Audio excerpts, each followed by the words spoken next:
So with this, I would like to invite all the members to the virtual CP meeting on the topic GST, recent amendments in GST, covering e-invoicing, QRMP, and Rule 86B.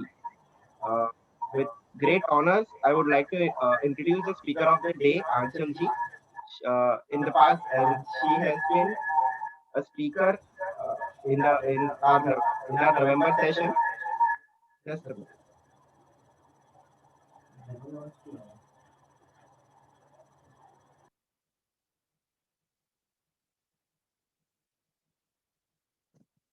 Sorry, there was some disturbance.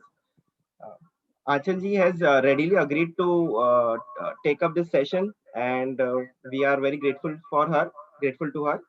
Uh, Achal ji is a qualified CA, and she has been practicing in the field of GST for the last 10 years. And with special focus on GST, she has done extensive study on the subject with many certified courses, and GST is one of her core competency areas. Since the inception of her academics, she has been placed in the merit list at various levels as a rank holder in CA and gold medalist in graduation. And in pursuing her professional career in GST, she is practically into this field and has delivered various seminars on GST and GST certified courses on various national platforms across India, including Punjab, Delhi, Kolkata, Maharashtra. And she has authored many articles on GST, which have been published from time to time in various professional journals like AIFTP, Tax Management India. And with this, I would like to hand over the rest of the proceedings to Achalji. Achalji, the, the, the podium is all yours. Just a instruction that wherever there are queries, any questions being asked by the members, the audience, they can use the chat box which is there, and we would like to have the session as interactive as possible. Achalji, all yours. Thank you so much, Anuji. And I'm really thankful to Matunga Study Circle for giving me this opportunity once again to interact on this elite platform. And it's my pleasure. Sir, now we are somewhere moving from friends webinars to seminars. I just delivered a seminar a few minutes back, but I still was missing the webinars too. You know, the interaction we get through chat box and the without commuting the areas we can cover. आज मैं virtually आपके पास मुंबई में हूँ, and that's indeed a pleasure for me. So friends, now what I require from you all, you know that I am opening my chat box and want to see it full to the extent possible. Right? So are we all ready to go? Friends, before I share the PPT, I would like to ask you a few things. And what are those few things? The changes that have come up in these days. You know what I say? I always say from 1st January 2021 onwards, the entire GST has been changed. It's a new GST that has come. It is the beginning of the new area. Why? It shows us the vision of the government. It shows us that how the things are going to be changed. I just share an example. Abhi tak what used to happen? Accountant used to provide us the input. He used to provide us the output, and he used to say us, "Ki this is my input and output. Please upload my return," and we used to upload it. Two-way reconciliations we used to do at the year end. साल के बाद, अरे आपके ये invoice आ रहे, ये invoice नहीं आ रहे. Reason 2A was a dynamic document. It kept on changing. कैसे dynamic?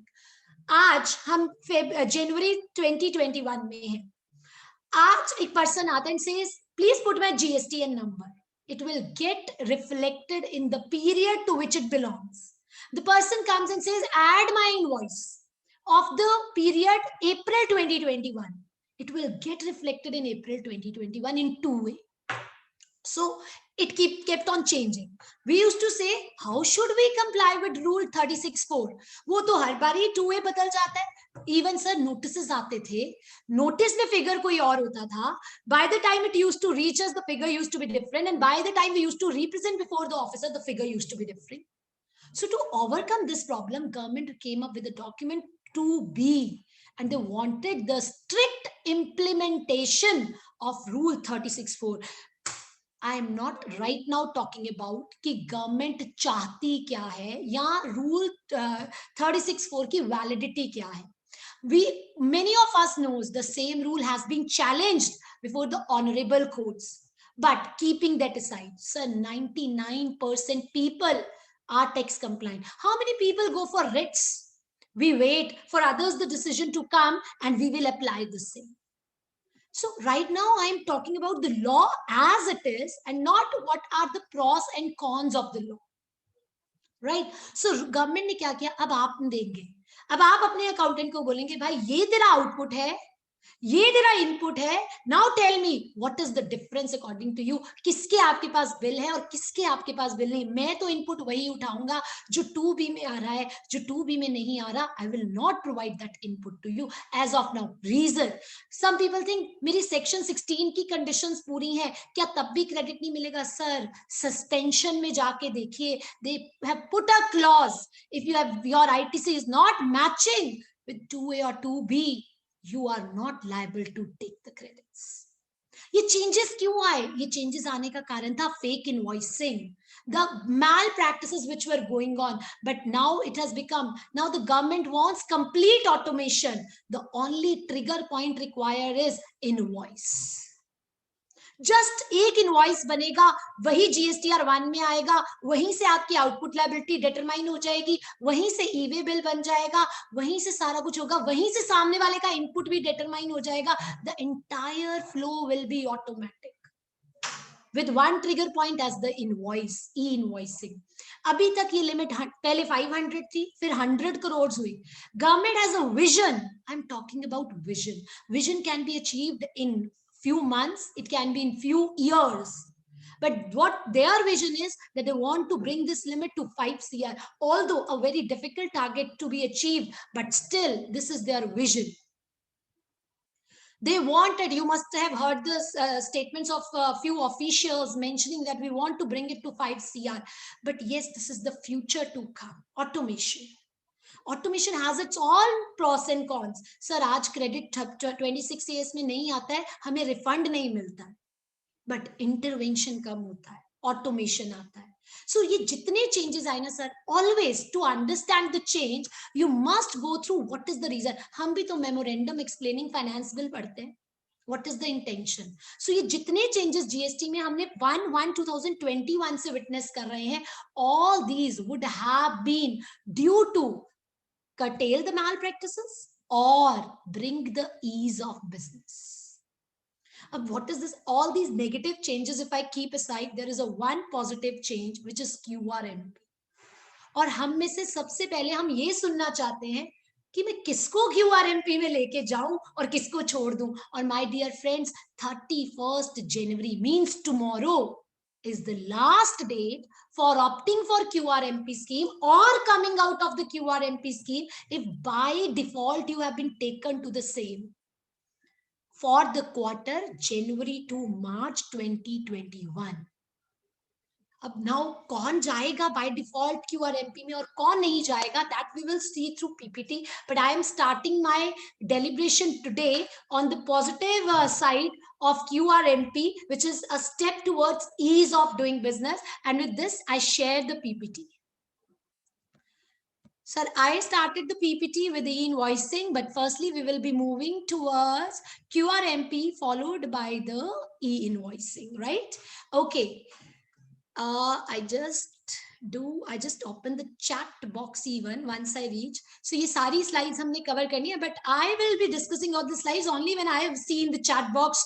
कम से कम सर एक thumbs up तो कर दो, शक्ल भी नहीं दिखती है इसमें, तो पता भी नहीं लगता, नाम मैं नहीं लूंगी. Okay, this is the PPT of another one. Let me share the another PPT. Right. Friends, तब तक थोड़े से थम्स अप तो मिल जाने चाहिए that we are ready to sail in.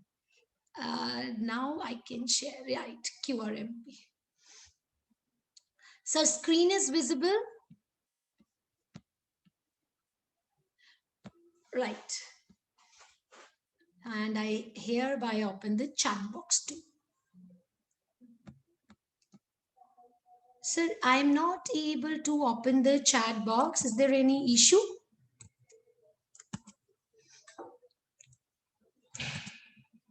The chat box is now not coming up.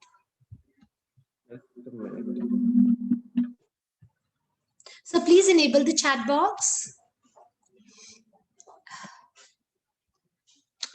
So friends, जब तक chat box open होता है, let me check with it.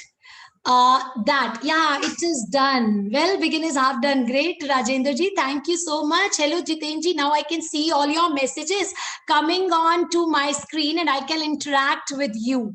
Right. So friends, we are going to start with QRMP. And when I talk about this QRMP scheme, perfect. Okay. Now, friends, if I talk about this QRMP scheme, it got implemented from 1/1/2021, for which RTPs, it is applicable to those registered persons who are having an aggregate turnover in the preceding financial year. My dear friends, please mark the word preceding financial years. Can I ask you, in GST, do we get that preceding word when we talk about, so this chat box goes somewhere when I shift to this mode. What is the issue? Don't know.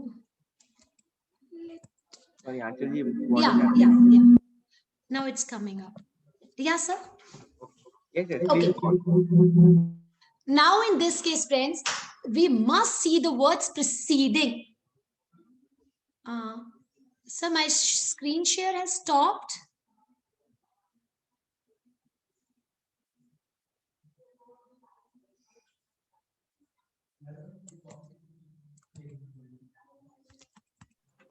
It is visible now. It is visible. Okay. For me, it has stopped here. Let me reconnect in a minute. Right. So, friends, what's there in it? Sir, let me ask you. Section 22, which tells us about the limit of 20 lakh rupees. Is this preceding financial word is available there? क्या वहां पे preceding financial है लिखा है 20 लाख के limit में? The answer is no. So please mind the words preceding financial year. Registered person, if you are having an aggregate turnover in the preceding financial year up to 5 crores, okay, you are eligible for this scheme. When you exceed 5 crore rupees, you will no more be eligible.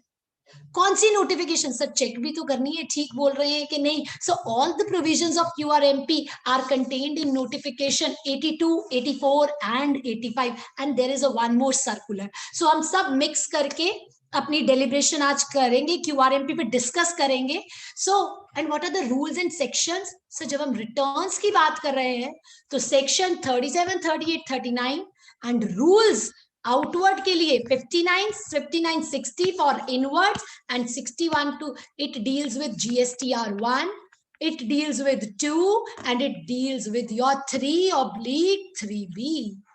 So these are the rules and the sections which we are going to consider today. Now lots of questions, you know, nil होगा तो क्या होगा, am I eligible or not, कौन सा method opt करूं, interest लगेगा कि नहीं, लेट फी लगेगी कि नहीं, रिफंड कैसे मिलेगा, and various other things. Right, so if I go by this, lots of question answers which we have to do today, right? So friends, now let me ask you, I want to see in the chat box from all of you that what is the limit for GSTR1? कितने से below GSTR1 quarterly है और कितने से below GSTR1 monthly? Now answer please in the chat box. कितने से below GSTR1 monthly है और कितने से below GSTR1 quarterly है? 1.5 CR, yes or no? Yes or no? Sir, the answers are not coming to me or what? Okay, it's coming. 1.5 CR. Now let me tell you, sir, 1.5 CR is now a past. Is now a past. कोई limit नहीं है अब GSTR1 की 1.5 CR. The law is pretty simple now. If you file your 3B quarterly, your GSTR1 will be quarterly. If you file your 3B monthly, your GSTR1 is going to be monthly. So this is how it is like now. कोई 1.5 crore की limit नहीं है, अब एक ही limit है, that is 5 CR. Now, why and क्यों है और कैसे है, मैं आपको नोटिफिकेशन भी दिखाऊंगी और पोर्टल भी दिखाऊंगी कि what I'm saying is correct or not, right? Now, moving ahead, if I move further, friends, rule 61, सबसे पहला rule, अगर मैं लॉ नहीं भी डिस्कस करूं, सर 5 करोड़, अब पहले क्या होता था, 3B सबकी मंथली थी, every person monthly return, whatsoever you are a person with 10 lakh, with 15 lakh, with 20 lakh, or whatever. But now 3B can be monthly also, or it can be quarterly also. So if you are now, 3B has been made quarterly for the persons with aggregate turnover up to 5 CR. It means there can be two things. What? It can be monthly, it can be quarterly. For a person up to 5 CR, above 5 CR, 100% monthly. Monthly के लिए no change. 20th को जाइए, चलान पे करिए और अपनी monthly 3B file करते रहें. Whereas in case of quarterly, you have to pay the challan on 25th day of the succeeding month. Sir staggered manner, 25 तारीख को जाके आपको चलान भरना है, एंड 2 months. सर कितने मंथ्स चलान भरना पड़ेगा? Only 2 months. First 2 months, after first 2 months this will convert to 3B, यानी उसके बाद क्या आ जाएगी? 3B. यानी जनवरी का कब जाएगा चलान? 25 फेब को. फेब का कब जाएगा? 25 मार्च को. और मार्च का कब जाएगा? सर चलान नहीं जाएगा. क्या जाएगा? सिर्फ 3B जाएगी. कैसे? Sir Mumbai is covered on 22nd and Punjab is covered in 24th. So 3B quarterly जाएगी depending upon your state. Friends आज मुझे मजा नहीं आ रहा क्योंकि मुझे तो चैट बॉक्स में आंसर्स नहीं आ रहे हैं, right? So I want to see more of you people to come up with it. Sir पैसा कहाँ रहेगा? स्कीम का नाम क्या है? Quarterly return. रिटर्न क्वार्टरली भरिए, बट टैक्स की पेमेंट मंथली कर देना. सो मंथली टैक्स की पेमेंट तो कर दी 25th को. अब 2 महीने ये पैसा कहाँ पड़ा रहेगा?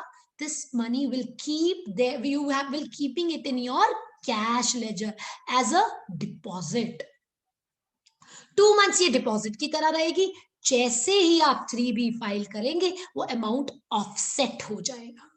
Now let me ask you, if a person wants to file the refund, if the person wants to file the refund, when he can do so? When he can do so? How much to pay in first 2 months? Rajendra ji, I will be coming to your point. How much to be paid? How much and how to pay? Both the things I will discuss. But tell me, am I able to take the refund? No. Sir, सब चीजें quarterly. You know, when your client comes to you and you say on account payment कर जाइए, finalization 3 months बाद. Similar way here the law is. You pay the amount. Sir, I'm not using the word tax. I'm using the word amount. Pay the amount for 2 months, keep it as a deposit, and then it will be converted into tax by offsetting in 3B at the end of the 3rd month. Okay, now in this case it means when I will be able to apply for the refund, I will be able to apply for the refund only at the end of quarter. So it will become a slot. It will become a slot. For first 2 months you pay the taxes, it will be offsetted at the end of the 3rd month, quarter. Now the amount deposited will keep lying as a deposit. Other than that, now the question there was aggregate annual turnover. Sir, if I want to talk about aggregate turnover, then in that case, friends, financial year 1920. Sir, आपका काम आसान कर दिया. You think, do I need to calculate the aggregate turnover every year? The answer is no. It is every year calculate तो करना है, but क्या है? It is showing in your screen only. Aggregate annual turnover is shown on your screen only. आपको यहाँ में मैंने screenshot दिखाया. Sir, every year the preceding year will change. How come? Sir, for Jan to March quarter, it will be December 1920. For April to June it will B 2021. सो अभी हमारे लिए first quarter के लिए एग्रीगेट एनुअल टर्नओवर क्या है for the year 1920. Now let me ask you a question. Let's suppose a party has 3 branches, one in Mattunga, another is in Punjab, and third branch is in Karnataka. Now tell me, इसका turnover 1.5 CR, इसका turnover 3 crores, इसका turnover 1 crore. Right? Now tell me, is the person eligible? Is the person eligible for QRMP scheme? Yes or no? Usha ji, you are absolutely right in saying the answer is no. When I talk about the word aggregate turnover, it is to be checked pan-wise. Pan-wise. So not eligible. Not eligible, right? Now, if I move further, if I talk about aggregate annual turnover, now let me ask you one more question. The person has a petrol pump and his turnover is 25 CR from the sale of petrol or diesel, and 15 lakhs taxable turnover. 15 lakh is the only taxable turnover. Now let me ask you, is this person eligible for QRMP? Usha ji again saying no, madam, not eligible. Any other who is saying yes? The answer is no. Absolutely, Rajendra ji. Why? And I am talking about aggregate turnover. It includes your exempt also. It includes your non-taxable also. So as a result, this person is not eligible. Right? So ये हमें चाहे system calculate करके दे रहा है, but still we can check and apply for the provisions. Now, moving ahead. अब हमें opt करना है 3B में. When we are going to opt for 3B, a new rule 61A has been inserted. Rule 61A has been inserted. What it says?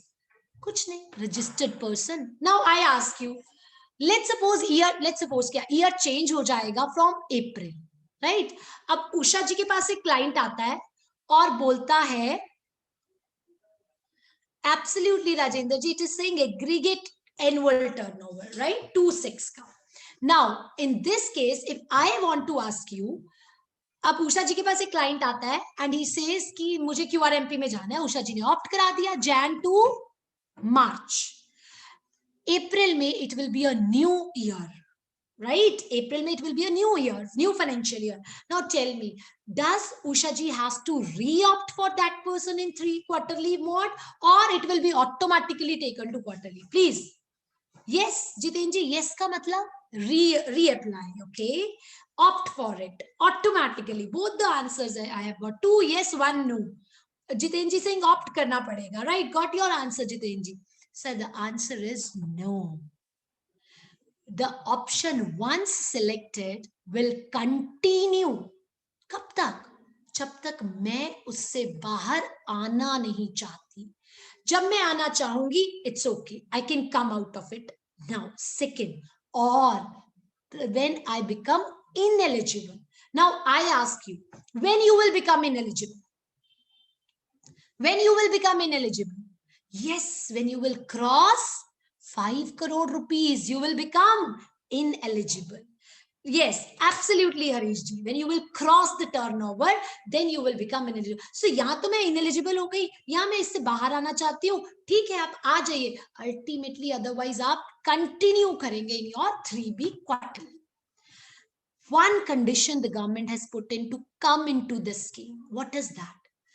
पिछला काम वहीं छोड़ के आना. Meaning thereby, old returns of the old regime must have been filed till the date of exercising the option. The date you want to exercise the option to come into quarterly, all the returns due till that period must have been filed. All the returns must have been filed. So देख लेते हैं. अब हमें opt करना है इस scheme में. Registered person, you are intending to come into this scheme. Which scheme? Quarterly. Okay, आप आ सकते हैं, but क्या आने का कोई time period है? Is there any time period to come into it? Yes, there is a time period. What is that? Sir, law की language में जाने से पहले normally discuss करते हैं 2 months before or 1 month after. Example, let's suppose April से June का quarter है 2021. 2 months before यानी 1st February. 1 month after यानी 30th June. 30th April. 1st Feb से 30th April तक विंडो ओपन रहेगी. कौन से पीरियड की? अप्रैल से जून 2021. After this, the window will get closed. अब क्या विंडो क्लोज हो जाएगी? नो सर, क्वार्टर बदल जाएगा. सो अब एक बात बताइए, कल किसकी लास्ट डेट है? Jan to March quarter. Jan to March quarter की विंडो कब ओपन होनी चाहिए थी? It would have opened on 1st of November. 2 months before. कब तक ओपन रहनी चाहिए? 1 month after. And if I talk about 1 month after, it is 31st of January. So कल क्या है sir? 31st January. It means Jan से मार्च quarter की window कल क्लोज हो जाएगी. किसके लिए? For changing the option. अगर आप क्वार्टरली में बने हुए हैं तो क्वार्टरली में डीमिंग से, अभी उस पर भी आऊंगी. डिफॉल्ट ऑप्शंस क्या हैं जिसमें होगे पोर्टल पे, उसी में रह जाएंगे for Jan to March quarter. अब 1st Feb से यानी परसों से ये विंडो किसके लिए ओपन हो जाएगी? फॉर नेक्स्ट क्वार्टर, अप्रैल से लेकर जून quarter. Right. So with this if I talk about the window कब तक ओपन रहती है? 2 months बिफोर और 1 month after. Same. But sir इस बार ये नोटिफिकेशन आई थी 10th of November को. जो स्टार्टिंग में भी discussed about the notifications that came on 10th of November. तो सर इस बार विंडो कब ओपन हुई? Anybody who can make the who can give me the answer? This time the window opened on 5th of December. First year transition phase. It opened on 5th of December and it will be closing on 31st of January for the quarter Jan to March 2021. Okay. And sir, quarter change हो सकते हैं GST में? Can we change the quarters? No. In GST we have fixed quarters.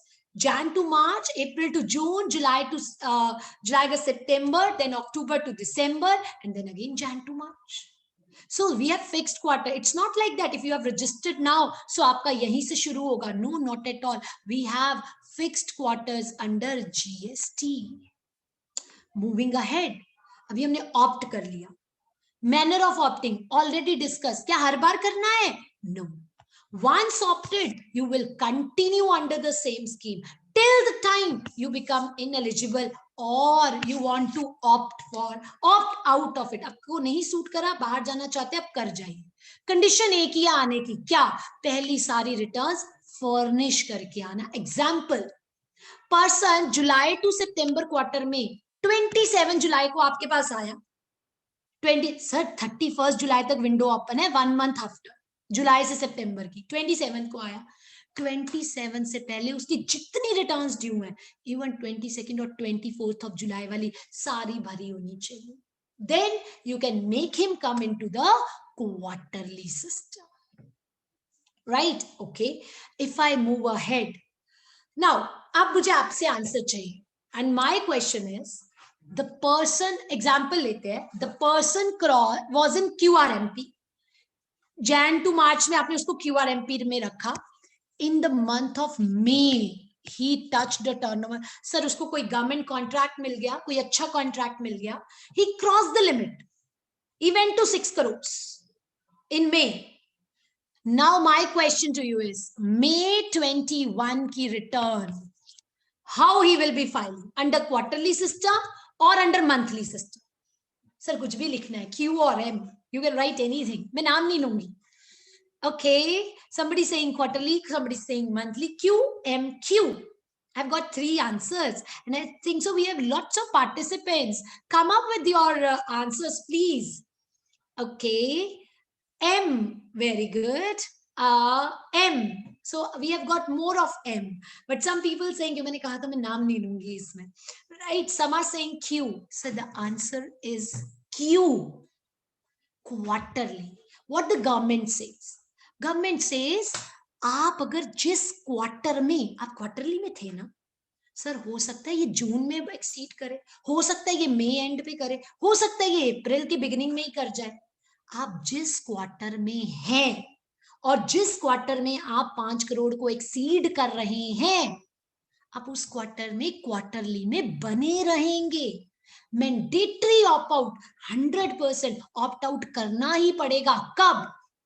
Next month following the quarter. It means मैं वाला कब opt out करना mandatory है?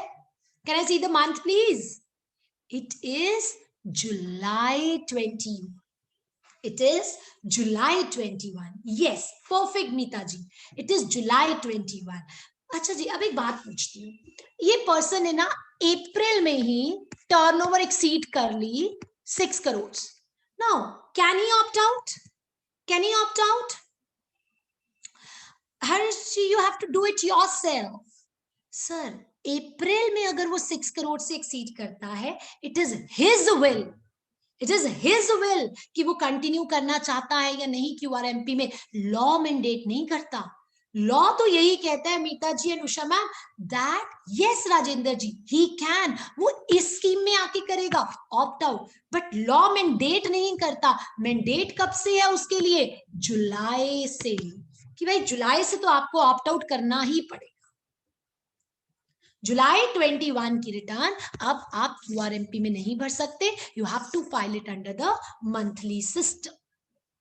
Now, this is what the example is. If you exceed in the May, then from July you must, I will not say opt, you must be under the monthly payment. Right? Now, हमने कहा था एक circular भी है. So this is circular in front of you. Now, circular what it says? Sir, opt in करने के भी वही टाइम पीरियड्स है, opt आउट करने के भी वही टाइम पीरियड्स. आप आना चाहते हो, विंडो 3 महीने खुली है. आप बाहर जाना चाहते हो, विंडो 3 मंथ्स ओपन है. Same time periods. राइट? ये जो हमने बैनर लगाया ना, I will come to it a little later with an example with you. Right? याद रखिएगा, नहीं तो मुझे याद दिला देना, वैसे मुझे याद रहेगा. चलो, anyhow we proceed further. This is what the example is in front of you for opting in or opting out of the scheme. Sir, just a screenshot. आपको अंदर आना है, बाहर जाना है. Means whenever you want to change the option. Usha जी ने मुझसे पूछा, मैम कोई पेनल्टी लगेगी अगर वो जुलाई से नहीं आएगा? मैम, सिस्टम में आपको 3B मंथली कर देगा वो. आप उसको मंथली भरोगे नहीं, आपको लेट फी लगेगी. You will be liable for interest. Right? आपको 3B मंथली हो गई है, आप नहीं भरेंगे, you will be penalise for that. Right? Sir Rajendra ji, मैं यही पॉइंट बताना है कि किसको लेके जाना है और किसको लेके नहीं जाना. थोड़े से प्रोविजन डिस्कस कर ले, फिर आप ही मुझे बताओगे कि इसको तो ले ही जाते हैं और इसको छोड़ जाते हैं. चलो, राजेंद्र जी ने पॉइंट डिस्कस किया किसको लेके जाना है किसको नहीं. बट इस पे आने से पहले let me finish the slides a bit. Right? Okay, now friends, if you want to opt in or opt out, these are the time frames. April से जून क्वार्टर की ऑप्शन चेंज करनी है, then you have to do it by 30th April starting from 1st Feb. जुलाई से सितंबर उसकी due dates है. अक्टूबर 2 months before, अगस्त 1 month after. यानी quarter शुरू होने के फर्स्ट मंथ तक भी आप डिसाइड कर सकते हो मुझे क्यूआरएमपी में आना है या नहीं आना है, या क्यूआरएमपी से बाहर जाना है या नहीं जाना है. Right? Other than that, now somebody asked me कैसे. फ्रेंड्स, आप लोगों को याद है क्या, थोड़े दिन पहले हमें एक मैसेजेस आए थे क्या कि default by default you have taken and by our clients rang us कि कौन सा डिफॉल्ट हो गया मेरे रिटर्न में. I too myself got the messages from a number of persons including my own family members. My father and father call me, वो message आ रहा है कि there is some default. Sir, the message was poorly drafted. By default, what they meant by deeming, by default, you are taken to QRMP scheme. Now, who will be taken by default and who will be not? Very much important factor, sir. कल की 31st window is the last date for Jan to March. Now let's see what is the criteria for the same. चलिए, let me ask you, law पढ़ने से पहले law frame करना सीखते हैं ना सर. एक पर्सन 1.5 सीआर की टर्नओवर में था पास्ट, अब तो 1.5 सीआर की टर्नओवर है ही नहीं, 1.5 सीआर की टर्नओवर में था. जीएसटीआर 1 क्वार्टरली फाइल किया करता था, तो गवर्नमेंट उसको बाय डिफॉल्ट कहां लेके जाएगी? You tell me, where should the government take it? It will take it to quarterly. Absolutely correct. Now you all are good enough to give the answers, right? But the lady is giving answers more, right? Okay. So what about 1.5 CR below, but filing GSTR 1 on monthly basis? Sir government कहती है पहले भी option दिया था, monthly भर दो, quarterly भर दो. You are filing monthly, so by default ये पर्सन कहां जाना चाहिए? No Meeta ma'am, it will be taken by default to monthly. Government says we gave you option to file the quarterly, but you are still filing monthly, so you will be by default taken to monthly. Government wants person to come up for the scheme. So वो persons जिनकी preceding year में turnover 1.5 CR से 5 CR तक थी, 5 CR तक, where they should have been taken. Tell me, if government wants to make them up to come up for the scheme, where they should be taken? By default quarterly. By default quarterly. Yes. So ultimately यही provision तो law के हैं. Same provision.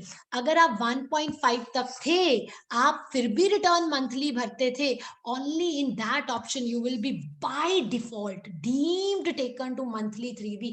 Otherwise all will be shifted to QRMP. So friends, if you don't want your RTP to go into QRMP scheme, if you don't want them to go into QRMP scheme, you must log in tomorrow and change the option. Or if they are in monthly and you want to go them into the QRMP scheme, you must change the option 1 minute pass. ये window कब open हुई? For the first time, it opened on 5th of December and when till when it will continue till 31st of January. Right? Now, how it is, this is the screenshot. You all must have seen it. You can opt in for quarterly return. This is the option and this is how the window looks like. This is how the window looks like. How it looks like? It looks like this. You see, aggregate annual turnover is 1.5 to 5 CR by default quarterly. And friends, if GSTR 3B is quarterly, the one will also be quarterly. If GSTR 3, now there is no midway. No, कि एक quarterly में है, दूसरा monthly में होगा. No, both either will be in quarterly, both either will be monthly. So quarter 4, January to March, the having turnover 1.5 to 5 CR by default quarterly. This is, and if you want to change it, you must log in and change it to monthly. Moving ahead, let's do the practical case studies, right? Okay, now you will be giving me the answers. I want to see you. Remember the condition. Aggregate turnover in the preceding year must be 5 CR if you want to be eligible for the scheme. Okay, now I want all of you to come up with the answers. First query. Financial year 1920 mein turnover was 4 CR. This year, your client came to you, the turnover was 3.5 CR. Now tell me, eligible, yes or no? I will not take the names. Yeah, Y or N? Y or N? Okay. Okay, all of you coming up with the answers. Yes, so good to see, right? Absolutely. Okay, by default, quarterly or monthly? By default, quarterly or monthly? Quarterly. So he's saying yes, and it is by default deemed quarterly. So intelligent or so knowledgeable audience. Great, great. All are correct. When you are correct, then I can take the names, right? Harish ji, Praful ji, Prasanna ji, all correct, right? Now, second case. Financial year 1920, the turnover was 4 CR. This person came to me and his turnover was 6.5 CR. But remember, preceding year was 4 CR, below 5 crores. Eligible, yes or no? Eligible, yes or no? Okay, I got answer. Y, N. Next, ek Y, ek N. Sir, increase the votes now. Okay, Y and Y. So 2 Y, 1 N. All Y's are coming to me now. Sir, the answer is, this time the majority is not the winner. It is no. मैंने जानबूझ के confuse किया था. क्यों किया था? Sir, इस scheme में प्रीसीडिंग ईयर भी चेक होना है और अभी अभी आपने ही मुझे कहा था the person must opt out if he is exceeding 5 CR from the next month. Sir, we have to check to win conditions. ना वो पिछले साल में हो और ना ही उसने current year. Sir, opt in करा के क्या करोगे? जनवरी से तो he must opt out, so he cannot avail the scheme from January to March. So the answer is no, he is not eligible. And you know, only one correct answer, Usha madam. She gave me the correct answer. Absolutely not eligible. So last year 4 CR, this year 6.5, not eligible. You have to check the trend. Once you cross 5 CR, you are not eligible for the scheme. Right? चलिए अब next देखते हैं. बोलते ma'am जानबूझ के फंसाया. Provision याद दिला के कि वहां प्रीसीडिंग लिखा हुआ है. Arif ji, I repeat. Sir, Arif ji, I think so you join the bit late, but let me explain you. आप इस स्कीम में तभी आ सकते हैं अगर आपके पिछले साल में टर्नओवर 5 करोड़ से कम है और आप इस स्कीम में बने रहेंगे till the time you don't cross the threshold of 5 CR. Once you cross the threshold of 5 CR, the scheme is not meant for you. Right? Okay, coming back. Now, last year the turnover was 6 CR, friends. But this time when the person came to me, his turnover was just 2 crores. He said, I am not crossed 2 crore. Now tell me eligible, yes or no? Tell me eligible, yes or no? Okay, now you all got the point. All no's coming up. Absolutely correct. It is no. I told you we have to check the twin condition. Yahi se bahar ho gaya. Last year he exceeded 5 CR. He had the turnover of 6 CR, not eligible. Perfect, perfect. Now, next case study. In the financial year, the person had a turnover of 4 CR. Abhi tak to he is eligible. 2021 में he had a turnover of 4.5 CR. Eligible, okay. तो हम इसको Q में ले गए. We took him to Q, right? Now, 21-22 में, up to May, his turnover was 7 CR. Now tell me, what about June? What about June?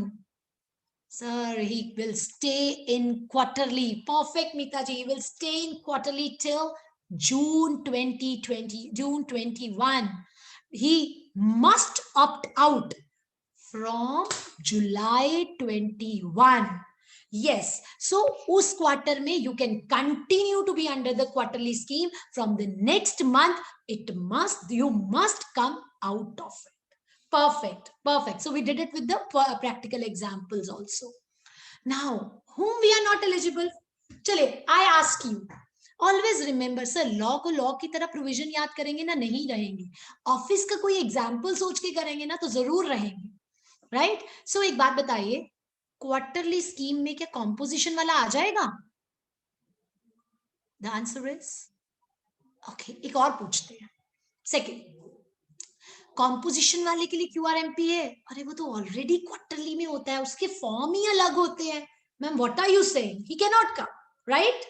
Second, if I say okay, if I go by NRTP, non-resident, not eligible. Government departments, not eligible. So who are the persons who are not eligible? Are or composition, ISD, NRTP, Department of the Governments, and the person who crosses the 5 crore limit during the quarter is not eligible to come in this scheme. Sir, yahi se point उठाया था मैंने, पर पहले पूछा था, right? Okay, now moving ahead. Starting में question आया था, how much to pay and how to pay, I added to it. So I will be discussing the methods of payment with you. If I talk about the methods of payment with you, friends, before going to the methods, you have to be a bit attentive to answer this, right? Now, let me ask you. If I talk about the method, how you will say, sir, method तो दो हो सकते हैं, या तो estimate करा लो, estimation basis, या actual file करा लो, or actual. There can be only two methods of payment, either estimation or actual. So estimate किसके basis पे करते हैं हम? On what basis we estimate? We estimate on the basis of past. Perfect, Usha ji. Prior period, past. Or actual to is actual. If I talk about past, Usha ji, there can be two type of past. You know how? Now I ask you, Jan to March quarter 21. Sir, सबका 3B का past monthly होगा. December 21. सब 20. सबका. क्यों? उससे पहले कभी 3B quarterly थी ही नहीं. लेकिन अप्रैल से जून 21 में हो सकता है किसी का पास्ट मार्च हो जिसने QRMP में नहीं आया, और हो सकता है क्वार्टर हो जैन से March. Right? Are you with me? If you are with me say yes. Sir, past जनवरी से मार्च क्वार्टर का तो 100% दिसंबर 20 होगा monthly. But in case of April to June, it can be monthly or it can be quarterly. Right? Now I ask you, अगर तो sir मेरा past यानी आपके 3B का पास्ट मंथली था, मंथली पिछली मंथली थी लाइक दिसंबर, तो क्या करूं? अरे जो है सेम मान ले भी, पिछला वाला देख और भर दे. This is what we do. So like that. So 100%. वो कहते हैं गवर्नमेंट, भाई जितना तुमने दिसंबर में पे किया था ना, पे किया था मतलब कैश में पे किया था, उतने का ही चलान भर दो. Tax deposited in cash, same amount. मतलब गवर्नमेंट मान के चलती है आउटपुट भी सेम, इनपुट भी सेम, जितना पिछली बार टैक्स एलिमेंट भरा था कैश में उतना ही भर दीजिए. Okay. And if it would have been quarterly, then अरे वो तो 3 महीनों का है ना क्वार्टर, ऐसे मत करना. 3 महीनों का 1/3 कर देना. सो 1/3 कर देना. Government decided the ratio 35%. Is it logical? Yes. If your past is a month, then on the basis of month जितना पिछली बार भरा 100%. If your past is a quarter, then file it according to 35%. जितना पिछले quarter में aggregate भरा उसका 35% अप्रैल में पे कर देना, उसका 35% मार्च में पे कर देना. And friends, what about April, what about June? Sir June में तो एक्चुअल 3B जानी है. जून में तो एक्चुअल 3B जानी है. सो अप्रैल और मई के लिए दो मेथड्स हैं. So this is what my PPT says. These methods are meant only for month 1 and month 2. What? FSM, fixed sum method. कुछ नहीं देखना, पास्ट देखो, पास्ट के बेसिस पे भर दो, पास्ट के बेसिस पे भर दो. Meeta ma'am, I just come to your question. And इस पॉइंट को हम 2 मिनट के लिए इग्नोर करते हैं, for 2 minutes. Self assessment method, SAM में कुछ नहीं करना, जो एक्चुअल है उस पे भर दो, जो आपका उस मंथ का एक्चुअल है. So if I am under FSM, my past can be of 2 types, quarterly और monthly. Quarterly or monthly. If it is quarterly, you have to deposit 35%. If it is monthly, you have to deposit 100%. Now let me ask you, is it headwise? Is it headwise? Yes, it is headwise. जिस head में जितना पिछली बार deposit कराया उतना ही इस महीने उसी head में डिपॉजिट करा दीजिए, या उसका 35% कर दीजिए. और सेल्फ असेसमेंट में, सर सेल्फ असेसमेंट में तो जो एक्चुअल आउटपुट माइनस इनपुट है. अब मैं मीता मैम के क्वेश्चन पे आती हूँ. मीता जी से, व्हाट अबाउट RCM? मैडम, जब आप टैक्स एलिमेंट कैश में पे करती हैं तो उस चालान के ऊपर कुछ नहीं लिखा होता कि वो RCM का है कि वो अदर देन RCM का है.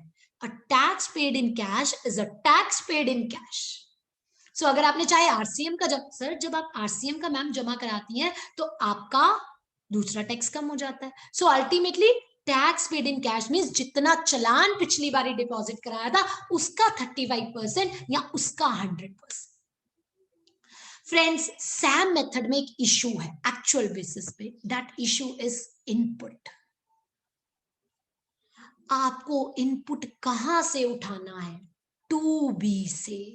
गवर्नमेंट ने नहीं लिखा 2B से उठाओ, गवर्नमेंट ने लिखा facilitate ITC calculation as per 2B। Sir government लिख ही नहीं सकती 2B से उठाओ, क्यों? मेरा नहीं है, 2B में आ रहा है, मेरा है ही नहीं, 2B में आ रहा है, मैं सेक्शन 16 के अकॉर्डिंग कंडीशंस पूरी नहीं करती, सिर्फ 2B में आ रहा है तो क्या ले जाऊं? नो।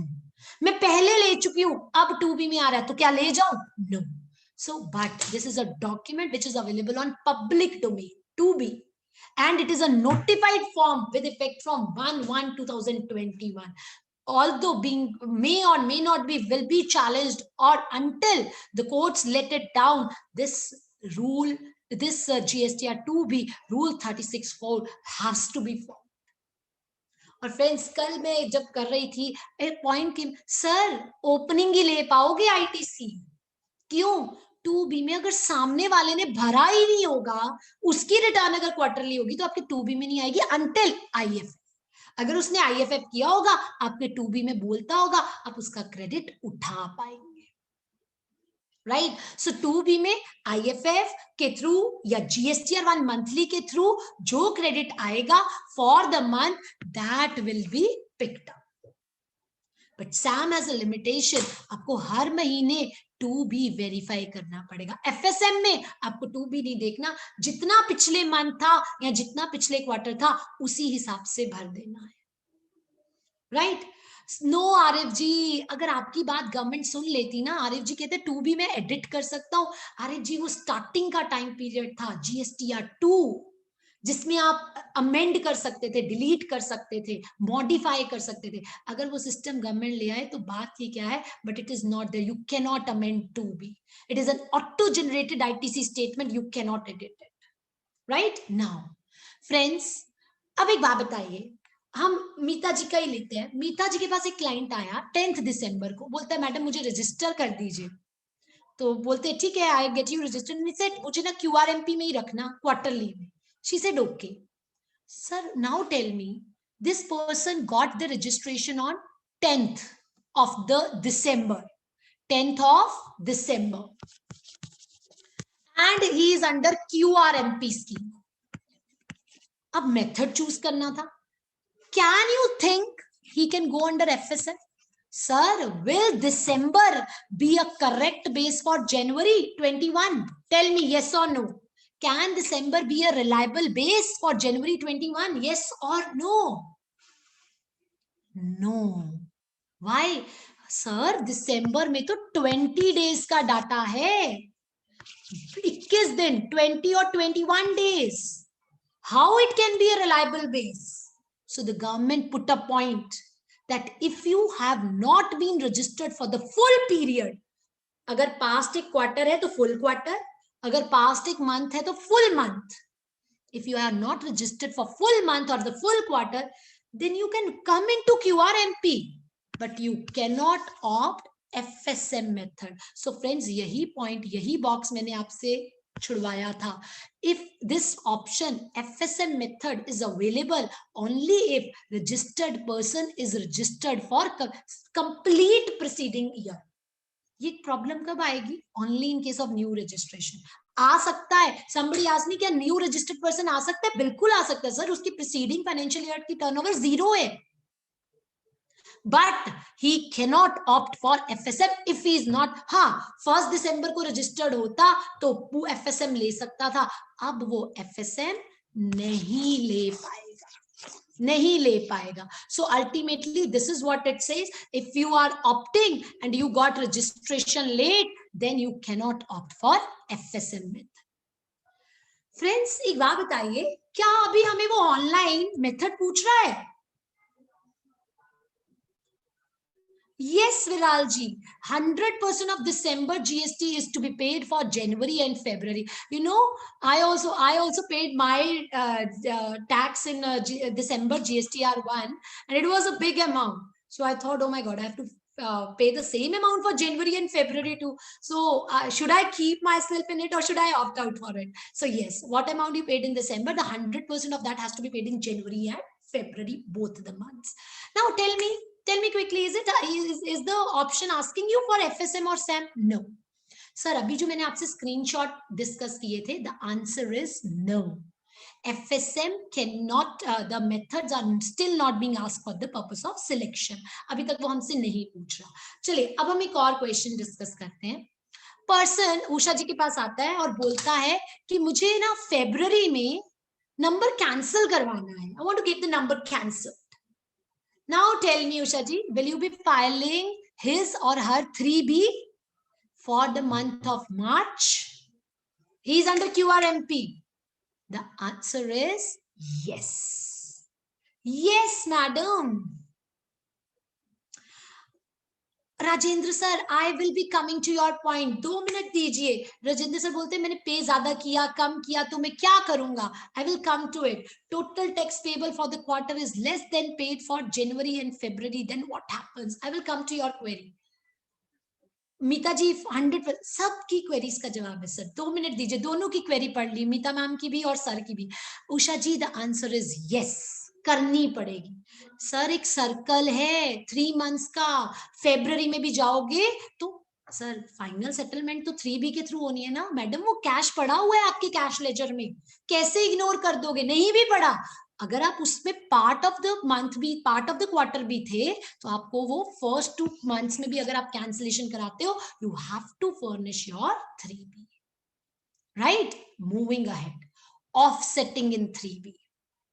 यस, जो भी अमाउंट डिपॉजिट कराओगे 2 मंथ्स कैश लेजर में पड़ा रहेगा. ऑफसेट कब होगा? Only at the end. So that is why you need to file the 3B. Right now sir इतना सारा बोल दिया, 35%, 100%, राइट. इसके अलावा ये तो लीगल प्रोविजन है, बट इसको सिंप्लीफाई करके डिस्कस करते हैं. लेट्स सपोज आप FSM मेथड में थे. फिक्स सम जितना पिछली बार कराया और जितना इस बार कराया. आप में से किसी ने अभी मुझे पूछा था कि क्या करूं, मैं तो FSM मेथड में हूं, बट इस बार मेरी टैक्स लायबिलिटी 0 है, nil. Still I am required to pay 1 lakh क्योंकि दिसंबर में 1 lakh पे किया. Second, person asked me, I have sufficient balance in my credit ledger, sufficient balance in my cash ledger to cover the liability for Jan and February. Sir, the government has given the benefit. Otherwise, under FSM scheme, you are required to deposit 35% or 100%. Agar month base hai to, right? But proviso has been inserted, which says in 3 cases. First, you have sufficient balance in your cash ledger. Second, you have sufficient balance in your credit ledger. Third, you have nil tax liability. Although you are under FSM, you can still need not to deposit the amount. Sir, for January, इतना होना चाहिए कि January cover कर ले, और for February, इतना होना चाहिए कि Jan plus Feb दोनों की liability के लिए वो sufficient है. मीता जी, a good question. Madam said क्या मैं मेथड चेंज कर सकती हूँ? मीता जी पिछली स्लाइड में एक पॉइंट लिखा था that कोई भी रिस्ट्रिक्शन अभी तक नोटिफिकेशन या सर्कुलर में नहीं है कि आप मेथड चेंज कर सकते हो ड्यूरिंग द क्वार्टर और नॉट. बट जब मैं इस प्रोवाइजो को पढ़ती हूँ, इसके इंसर्शन का कारण ही ये है कि ऐसे तो मैम पर्सन क्या करे, फर्स्ट मंथ FSM, इस मंथ nil है, तो second month SAM. So according to me, when it will come to the portal, it will put a restriction कि for 1 quarter you have to continue under the same method. Right, but let the option come on the portal. It has not yet been given. Now moving ahead, if I talk about monthly payment, कौन सा चलान था friends? कौन सा चलान था? PMT 06. PMT 06 में आप उसको पे करेंगे monthly payment for quarterly tax. अब पे कैसे करना है? या तो FSM मेथड में, हाउ मच पे आ रही हूं सर? सेल्फ असेसमेंट में करेंगे. फिक्स सम में कैसे करेंगे? सर फिक्स सम में तो एक प्री फिल्ड चलान आएगा, पिछली बार जो था उसको आप एडिट करो, भर दो 35% या 100% करके. हेड वाइज, लेट्स सपोज पिछला पास्ट एक क्वार्टर था, आपने पूरे क्वार्टर में ये टैक्स पे किया, तो क्या करोगे? 35%, 35%, 35%, 35% हेड वाइज. अगर पिछला मंथ था, लाइक अभी जनवरी में जो आप पे करने जाओगे तो कैसे करोगे, जितना दिसंबर में किया था 100%, जो पीछे पे किया वो अब पे कर दीजिए, right. So this is how the two methods work upon. अब मेरा रिटर्न फाइलिंग स्ट्रक्चर क्या रहेगा, एक पॉइंट मैंने छोड़ा हुआ है, मुझे पता है, कम ज्यादा वाला राजेंद्र जी ने जो पूछा था. I will come to it sir. Sir, this return filing structure just talk about existing क्या है. What is existing? Past, यानी 31 दिसंबर तक क्या चल रहा है. 31 दिसंबर तक 1.5 करोड़ की लिमिट थी. 1.5 करोड़ वाला ऐसे था, 1.5 करोड़ से अप वाला मंथली दोनों ही मंथली थी. अप टू 1.5 करोड़ वाला was having an option, वो चाहे तो जीएसटीआर 1 मंथली रख सकता था या क्वार्टरली रख सकता था. यानी पुराने रिजीम में क्यूएम था, एक क्वार्टरली एक monthly. Now what about the new structure friends? Now there is a no limit of 1.5 CR. The limit is only 5 CR. 5 crore से ज्यादा मंथली. 5 करोड़ से कम यू हैव एन ऑप्शन और QQ. No QM now, right? So this is how the return filing structure is. अच्छा जी, अब हुआ क्या, मैंने payment कर दी जो थी वो IGST की, और इस मंथ लायबिलिटी निकल आई S और C और S की, तो क्या करेंगे बताइए. You all know you have an option of PMT09. आप कैश लेजर के बैलेंस को ट्रांसफर कर सकते हैं. You can shift the balances from the portal by using the facility of PMT09. Friends, ये मैंने ऑलरेडी डिस्कस किया. नील लायबिलिटी होगी तो कुछ भी पे करने की जरूरत नहीं है, although you are under FSM. Although, right?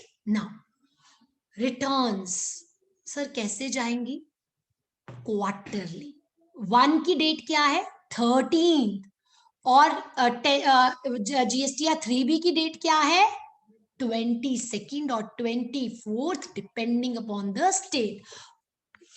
This 3B की डेट्स ये रहेंगी और 1 की डेट क्या रहेगी 13. अगर 1 क्वार्टरली तो 3B क्वार्टरली, 3B मंथली तो 1B मंथली, राइट. नाउ अब मैं सर के पॉइंट पे आती हूँ. सर सेड हुआ क्या मैम, दिसंबर में मैंने क्लाइंट के 35 रुपीज पे कर दिए. Sir the figures are in thousands और लैक्स, व्हाटएवर, थाउजेंड्स में ले लेते हैं. 35 रुपीज पे कर दिए. अब आपने मुझे कह दिया कि QRMP में जनवरी में क्या करना है 35 ही पे करने, फेब में क्या करना है 35 ही पे करने हैं. I said okay, but madam मेरी जनवरी की एक्चुअल लायबिलिटी 50 रुपीज थी, मेरी फेब की एक्चुअल लायबिलिटी 60 रुपीज थी. कोई बात नहीं राजेंद्र जी, यूज करिए गवर्नमेंट के पैसे फॉर 2 मंथ्स. क्यों, पहले मंथ तो 25 को भरा होगा, अगले मंथ भी 25 को भरना है, उससे अगले मंथ 22 और 24 को भरना है. आपका जो डिफरेंस है आप जाके लास्ट क्वार्टर में, last month of the quarter में सेटल कर सकते हैं. आपको कोई इंटरेस्ट देने की जरूरत नहीं है. नाउ एक क्वेश्चन आया कि मैडम मैंने ये 35 रुपए भी पे ही नहीं किए, तो सर 35 पे तो इंटरेस्ट लगेगा, जो लायबिलिटी थी अंडर FSM 35 पे लगेगा. बट अगर आप कहो कि मेरी एक्चुअल लायबिलिटी और मेरी FSM में फर्क था तो इंटरेस्ट नहीं लगेगा. मैंने आपको कहा था आप लोग मुझे बताओगे कि आप QRMP में जाओगे कि नहीं जाओगे और किन केसेस में जाओगे. Sir, interest benefit on the working capital for 2 months, provided your past was a lower amount and your present is a higher amount, right? Or now, this is what I have quoted here. First case में interest नहीं लगेगा, मतलब जब आपने 35 पे किया, you were supposed to pay 50. लेकिन अगर आपने PMT 06 किया ही नहीं, पे ही नहीं किया, of course interest लगेगा. और अगर आपने 3 भी नहीं भरी तो भी लगेगा. सो सर यही 2 पॉइंट्स मैंने एग्जांपल में भी डाले. पे किया 35, actual liability 42, you are liable to pay the interest, you are not liable to pay the interest under FSM you were, but if you don't pay it you are liable. So this is what the chart is. Now see, person ने तीनों timely पे कर दिए, तीनों timely पे कर दिए, interest लगेगा? नो। सर राजेंद्र जी कहते हैं मैंने फर्स्ट 2 मंथ्स में ज्यादा पे कर दिया, मैं 35 कर दिया लायबिलिटी। सर आपके कैश, आपके लेजर में एक्सेस बैलेंस रहेगा, आप चाहो तो आप उसको आगे कैरी फॉरवर्ड कर सकते हो, आप नहीं चाहते तो आप उसको रिफंड ले सकते हो। Of course Rajendra ji, I told you it is case to case basis, it can be disadvantages if you are, sir then you can opt for same method. Rajendra ji अगर आपको लगता है इस बार उतनी सेल्स होने ही नहीं वाली है, then you can shift to SAM method. Right now moving ahead friends, now what happened, इस पर्सन ने ये पीएमटी 06 भरा ही नहीं, तो इंटरेस्ट लगेगा सिर्फ इस 35 रुपीज पे, और वो भी नंबर ऑफ डेज के अकॉर्डिंग। ये नहीं भरा तो इस पे लगेगा, बट कितने पे लगेगा? सर एक्चुअल लायबिलिटी उसकी 50 थी, बट इंटरेस्ट कितने पे लगेगा? 35 पे ही लगेगा, जो फिक्स्ड कर दिया अंडर एफएसएन। लायबिलिटी ज्यादा हो, लायबिलिटी कम हो, इंटरेस्ट 35 के अकॉर्डिंग लगेगा। Otherwise you should move to SAM method, right. और अगर उसने ये, अब देखिए क्या था, उसकी टोटल लायबिलिटी 150 थी, 35 पे किए, सारा डिफरेंस एंड में जाके 80 रुपीज पे कर दे, कोई इंटरेस्ट नहीं है। हाँ, जिस पीरियड में नो करेगा, जिस पीरियड में भरेगा ही नहीं, उसका उतने दिनों का वो इंटरेस्ट पे कर देगा अंडर एफएसएन। बट इसके अगेंस्ट जरा सैम में देखिएगा, सर सैम के केस में जितनी एक्चुअल लायबिलिटी थी, अगर 50 रुपीज थी हर मंथ की, तो उतना पे करना पड़ेगा 50 रुपीज पे एज पर the actual liability. Now Jiten ji said me कि मैंने फर्स्ट क्वार्टर में 70 पे कर दिया, सेकंड में 0, वेदर इंटरेस्ट। सर जितेन जी अगर आप ये कहना चाहते हैं कि आपको 35 पे करने थे, आपने पहले ही 70 कर दिया, sir use the proviso sufficient balance in my cash ledger or a credit ledger to cover the liability, क्यों लगेगा इंटरेस्ट? अभी अभी मैंने आपसे प्रोवाइजो डिस्कस की, अब जितेंद्र जी कहते हैं मैंने तो 70 का 70 पहले जमा करा दिया, तो use the proviso under FSA, sufficient balance in the cash ledger or the credit ledger to cover up the liability. For quarter Jan to March there is no selection of method. Yes, there is no selection of method madam, this is what I am saying, but let the portal come up with it. अभी तक वो हमसे method का option नहीं पूछ रहे हैं, that is why I say there is no restriction of shifting as such. This is what I have put in the slide, but let the portal come up with the complete of it, right? Okay, now moving ahead,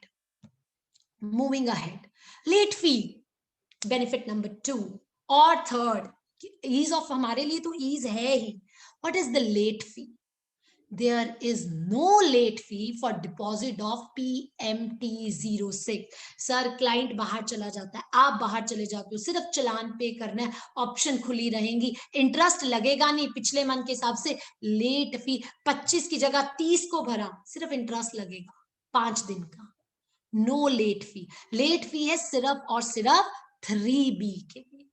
So for the month 1 and month 2 there is no late fee. Now, मैंने आपको एक yellow banner छुड़वाया था और कहा था याद दिला देना। Now let me ask you, is this scheme GSTN wise or PAN wise? Is this scheme GSTN wise or PAN wise? Interest तो आरिफ जी वही 18% के हिसाब से as per the liability. Sir, eligibility to be checked GSTN wise. आपको सारी branches के total करके turnover देखना है, because the word there is aggregate annual turnover. लेकिन कॉम्पोजिशन से जरा हटके है, कॉम्पोजिशन कहती है सारे जीएसटीएन कॉम्पोजिशन में हो, ये ऐसा नहीं कहता। आपकी मर्जी है, माटुंगा वाला नंबर क्यूआरएमपी में ले जाइए, दिल्ली वाला मंथली में रहने दीजिए। So as a result, I will say ABC Limited, अगर तुम्हारे 3 पैन्स हैं, 3 GSTN नंबर है under 1 PAN, total turnover check करूंगा तीनों ब्रांचेस की 3.6 crore, all right, you are eligible, okay. But आपकी मर्जी है, ए के लिए ऑप्ट करो, बी के लिए छोड़ दो, it can B either way. I come to it. Mehul ji saying I am under SAM method. मेरा इनपुट ज्यादा है और आउटपुट कम है, So what? You need not to pay. Sir, SAM method तो वैसे ही actual पे चलता है. You need not to pay if you have more input. But Mehul ji, input to be taken considering your 2B. Considering your 2B, right? Okay. Now, if I move ahead, now what it says. What about, sir, due dates हमने बहुत बार कर ली. I will not repeat. इससे जो next topic related है, that is your IFF. IFF. अभी तक तो हम सर बात कर रहे थे GSTR 1 की, 3B की. अब हम बात करेंगे GSTR 1 की भी. बिल्कुल हरीश जी सिंह भी, मैं तो नील भर रहा था अप्रैल से 20 से आज तक मैंने नील ही भरा. तो क्या मुझे जनवरी में भी कुछ नहीं भरना पड़ेगा? Of course sir, December 0. If we are filing nil return from April, then we can also go in this scheme and pay nothing. Of course, you can go into this scheme. But sir, तब से nil return नहीं भर रहे हो, your number can be liable for cancellation. Do consider the provisions of section 29. But otherwise, yes, you are eligible to come under QRMP scheme. Now, friends, अगर आप, अब मैंने देख लीजिए GSTR 1 के लिए भी लिमिट क्या रखी है. I have kept the limit 5 crores. अगर आप 5 करोड़ से ऊपर है GSTR 1 मंथली, कोई दिक्कत ही नहीं. बट अब दिक्कत कहां आती थी? सर ये बेचारा बड़ा वेंडर था, बिग वन, 5 करोड़ से ज्यादा वाला था ना, बस 10 करोड़ 15 करोड़. ये छोटे छोटे वेंडर से सामान खरीदता था, 5 करोड़ के नीचे वालों से. ये अपनी रिटर्न भरते थे क्वार्टरली और ये बनता था मंथली. इसको क्रेडिट नहीं मिल रहा था ना जनवरी में ना फरवरी में, मार्च में जाके मिलता था. और ये बड़ा वेंडर कहता था जैन और फेब का टैक्स मुझे हाथ से देना पड़ता है, working capital blockage. Government said सुनिए, हम इस छोटे वेंडर को मंथली में शिफ्ट नहीं कर सकते कंपल्सरी. उसको तो एक बेनिफिट है क्वार्टरली का, वो क्वार्टरली करेगा. But we can give him an option. Friends, please mind my words. He can be given an option. Option of what? Option of IFF. भाई तुम चाहो तो इस बड़े वाले हमारे पर्सन का अपना इनवॉइस फर्निश कर सकते हो IFF में. तो ये पर्सन पूछता है या इसका काउंसिल पूछता है कि ये क्या सिरदर्दी है हर महीने. अरे सर, जो एक बार IFF में कर दिया, वैसे भी तो GSTR 1 भर ही रहे थे मंथली, जो एक बार IFF में कर दिया वो दोबारा GSTR 1 में डालने की जरूरत नहीं है, वो ऑटोमेटिकली ही GSTR 1 में आएगा ही आएगा. सेकंड, क्या IFF पे कोई लिमिट है? सर IFF पे लिमिट है. कितने की? 50 lakhs. आप एग्रीगेट एक महीने का IFF में जो बिल्स अपलोड करेंगे वो 50 लाख से एक्सीड नहीं कर सकते. क्या सारे इनवॉइसेस अपलोड कर सकता हूं IFF में? No no, you can upload only. Sir IFF का पर्पस क्या है? ओनली एंड ओनली सामने वाले को क्रेडिट दिलाना. तो क्या B2C जाएंगे इसमें? No, only B2B invoices. B2B invoices के डेबिट और credit. IFF, yes Jitendra ji, आपकी मर्जी है आप 2 बिल चढ़ाएं, आपकी मर्जी है आप 4 बिल चढ़ाएं. और sir IFF is ditto same as to your GSTR 1. A few boxes, number कम है. B2C का बॉक्स ही नहीं है, राइट? B2CL लार्ज वालों का बॉक्स ही नहीं है. सो वो नहीं है, बाकी सब कुछ आप कर सकते हो सेम. तो कोई डबल काम नहीं है. आपका मन करे 2 बिल चढ़ाने, 2 चढ़ाइए, और वो दोबारा GSTR 1 में नहीं चढ़ेंगे, वो ऑटोमेटिकली वहां GSTR 1 में शो होंगे. Right now if I talk about it, sir IFF facility पहले 2 मंथ्स ही होगी, only first and the second month. उसके बाद क्वार्टर एंडिंग के बाद तो क्या जानी है? GSTR 1. जैसे वहां PMT 062 2 मंथ्स, लास्ट मंथ में it is 3B. So ultimately B2B invoices की लिमिट कितनी है? 50 lakhs per month. No need to report the invoices again. Once, sir, आप ना जब चाहे इनवॉइस सेव कर सकते हैं IFF में, जब चाहे रियल टाइम बेसिस पे सेव करते जाइए. सर अपलोड कब कर पाएंगे? फर्स्ट से लेके 30. Don't tell to your client that you can do. वो हर बार फोन करेगा, सर ये इनवॉइस चढ़ा दो ना, ये जो इनवॉइस चढ़ा दो ना, but you can save it finally to be uploaded on till from 1st of next month till 13. और friends, 13 से लेट किया तो सामने वाले के 2B में नहीं जाएगा, उस महीने अगले मंथ पे चला जाएगा। सो जो लोग GSTR 1 लेट फाइल कर रहे थे या जो लोग GSTR 1 IFF लेट करेंगे, सामने वाले का क्रेडिट लिंगर ऑन हो जाएगा, राइट। सो GSTR 1 सर जो IFF में चला गया, ओके, जो GSTR 1 में क्या जाएगा, B2C, वो B2B जो नहीं डाले B2CL, बाकी सारे डेबिट और credit notes. So this is what the entire IFF scheme is. कौन सी डेट तक सर? जनवरी की 13 फेब, फरवरी की 13 मार्च, और मार्च का सर मार्च में IFF नहीं होगा, मार्च में GSTR 1 होगी। कौन सी डेट?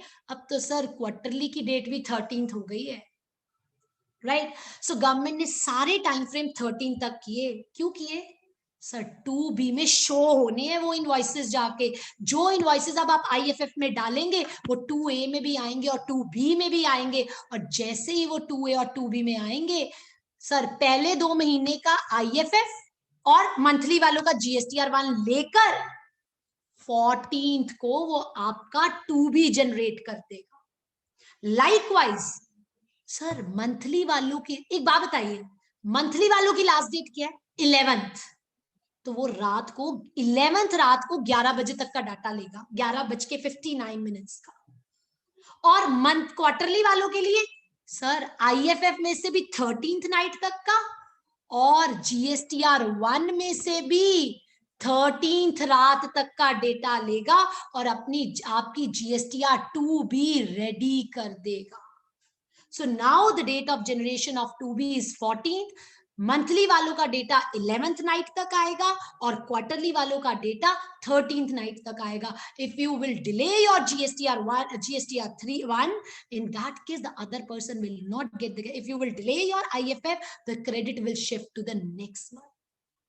ये रिटर्न्स की ड्यू डेट्स है, सेम है, मंथली वालों की 11 और 20, क्वार्टरली वालों की 13th और 22nd 24th। चलान कब भरना है? 25th। सो अब मुझे ना फ्रेंड्स आप लोगों से आंसर चाहिए, सर मैं किन लोगों को QRMP में लेके जाऊं और किन को ना लेकर जाऊं। Friends QRMP is a beneficial scheme, यह आपके टाइम की सेविंग करे। कैसे सर? B2C इनवॉइसेस वाले जिनका आपने सिर्फ एक चलान पे करना है, सामने वाले के क्रेडिट की भी दिक्कत नहीं, why don't you take him to QRMP? महीने का एक चलान पे किया, चाहे एक्चुअल पे करो चाहे FSM पे करो, कोई रिटर्न नहीं भरनी, मंथ एंड। एक्सपोर्ट्स जो विदाउट पेमेंट ऑफ टैक्स करते हैं, कोई टैक्स नहीं भरना सर, मंथ में चलान भी नहीं पे करना, you need not to pay the challan even. Yes, आपका रिफंड क्वार्टरली अप्लाई होगा सर, वो तो वैसे भी हम कई बार 3 मंथ्स एक्यूमुलेट करके ही कर देते हैं। सो if you have exports, if you have this B2C invoices, retail invoices, you must go for QRMP. If you have inverted duty structure, sufficient balance in credit ledger, sir आपको तो इस return को खोलना भी नहीं है, चलान भी नहीं पे करना 3 महीने बाद। कहीं कहीं पुराना VAT रिजीम याद आ रहा है ना, कहीं ना कहीं अपना सर्विस टैक्स याद आ रहा है ना, चलान पे करो, रिटर्न बाद में। एंड इंटरेस्ट का सेविंग, लेट फी का सेविंग, ये this scheme is not so suitable where sir, जहां एक्चुअल बेसिस अगर आपके क्लाइंट को दिक्कत है पिछले मंथ का, और जैसे सर ने कहा पिछले मंथ ज्यादा थी इस मंथ कम है, तो सर उसको सैम पे ले जाइए ना। अरे वैसे भी तो मंथली भर ही रहे थे, तो सैम में मंथली भर देना।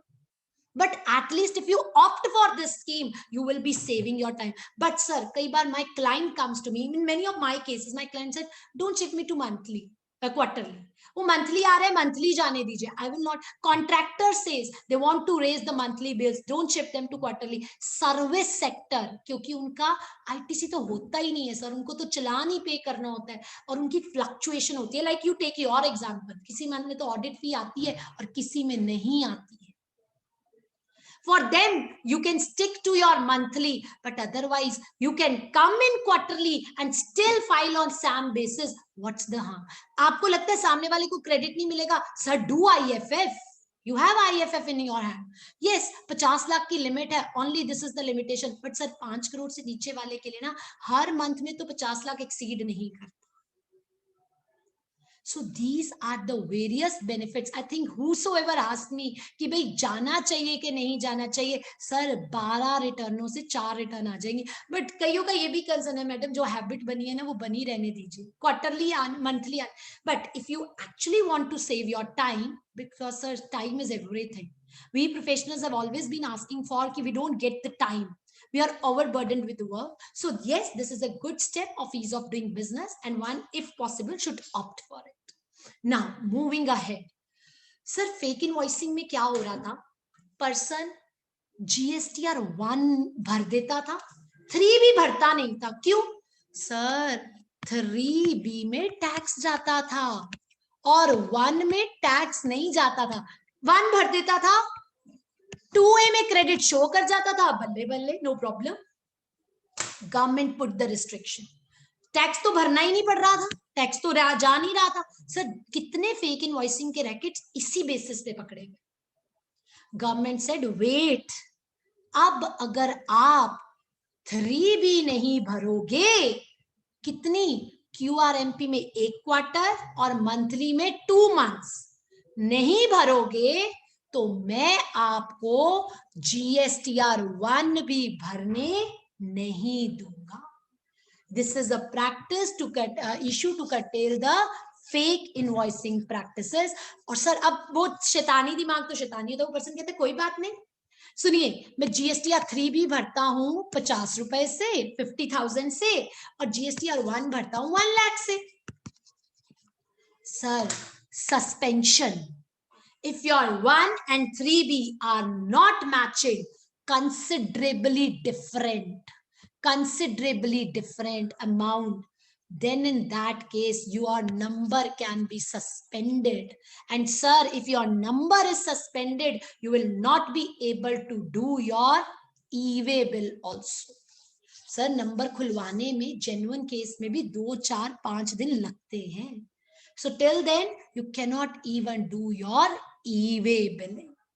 So that is why I said you this is a new GST era from 1/1/2021. Right now our QRMP is over, our IFF is over. Other than that, so friends, मैंने आपको कहा था 1.5 करोड़ की limit finish हो गई. Portal पे तो हमने देखा था, एक क्वार्टरली तो दूसरी क्वार्टरली, एक मंथली तो दूसरी monthly. Why? This note 1.5 turnover was in 74 notification and it got suppressed by notification 83. And so notification 83 में कोई लिमिट नहीं है 1.5 करोड़ की. It simply says if you are under monthly 11th, if you are under quarterly 13th. And QRMP में भी डाल दिया क्या कि अगर आप QRMP में हैं, आप 3B क्वार्टरली भरते हैं तो आपकी GSTR 1 भी क्वार्टरली जाएगी. अगर आप वो मंथली भरते हैं तो आपकी GSTR 1 भी मंथली जाएगी. Now there is a system of MM and QQ only. Now other amendments, कुछ important discuss करते हैं because we have to cover e-invoicing also.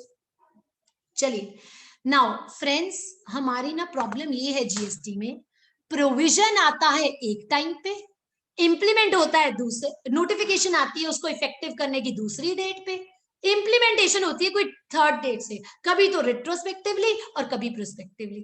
Finance act 2020 के प्रोविजंस अब इंप्लीमेंट हुए हैं. From which date? 1 जनवरी 20. सर हम अगले साल का बजट डिस्कस कर रहे हैं, बट फाइनेंस एक्ट 2020 के provision have been made effective from 1 January 2021. Sir I will share a document with the branch, with the study circle members, जिसमें कि फाइनेंस एक्ट 2020 क्या डिफरेंसेस लेके आया है, पुराना प्रोविजन क्या था और नया प्रोविजन क्या है, और उसका रीजन क्या है और उसका इफेक्ट क्या होगा. Example 122(1)(a) has been inserted and we professionals need to be all more cautious. Section 132 में change कर दिया. क्या? Sir, a person on whose instance a wrong practice has been done. Party कह रही थी इनसे हुआ था जी, इन्होंने मेरे से परसेंटेज चार्ज की, on whose instance the transaction was done, plus who has been a beneficiary in the transaction. Twin condition. आपको पता है इनकम टैक्स में भी 271 ADD और AAD के draconian provision आ चुके हैं to cover the kingpins, to cover the racketeers, to cover the person on whose instance the transaction has been done. Similar way, यहाँ पे भी sir, you have been made a party. The person on whose instance the transaction has been done and who has been the beneficiary will be liable to equal amount of penalty and equal amount of punishment if you have been found involved in any of the malpractices. Change composition. Sir पहले composition में जो restaurants होते थे ना, they used to supply food through Swiggy or Zomato. Now they cannot. Section 10 में services word introduce हो गया है, अब नहीं कर सकते.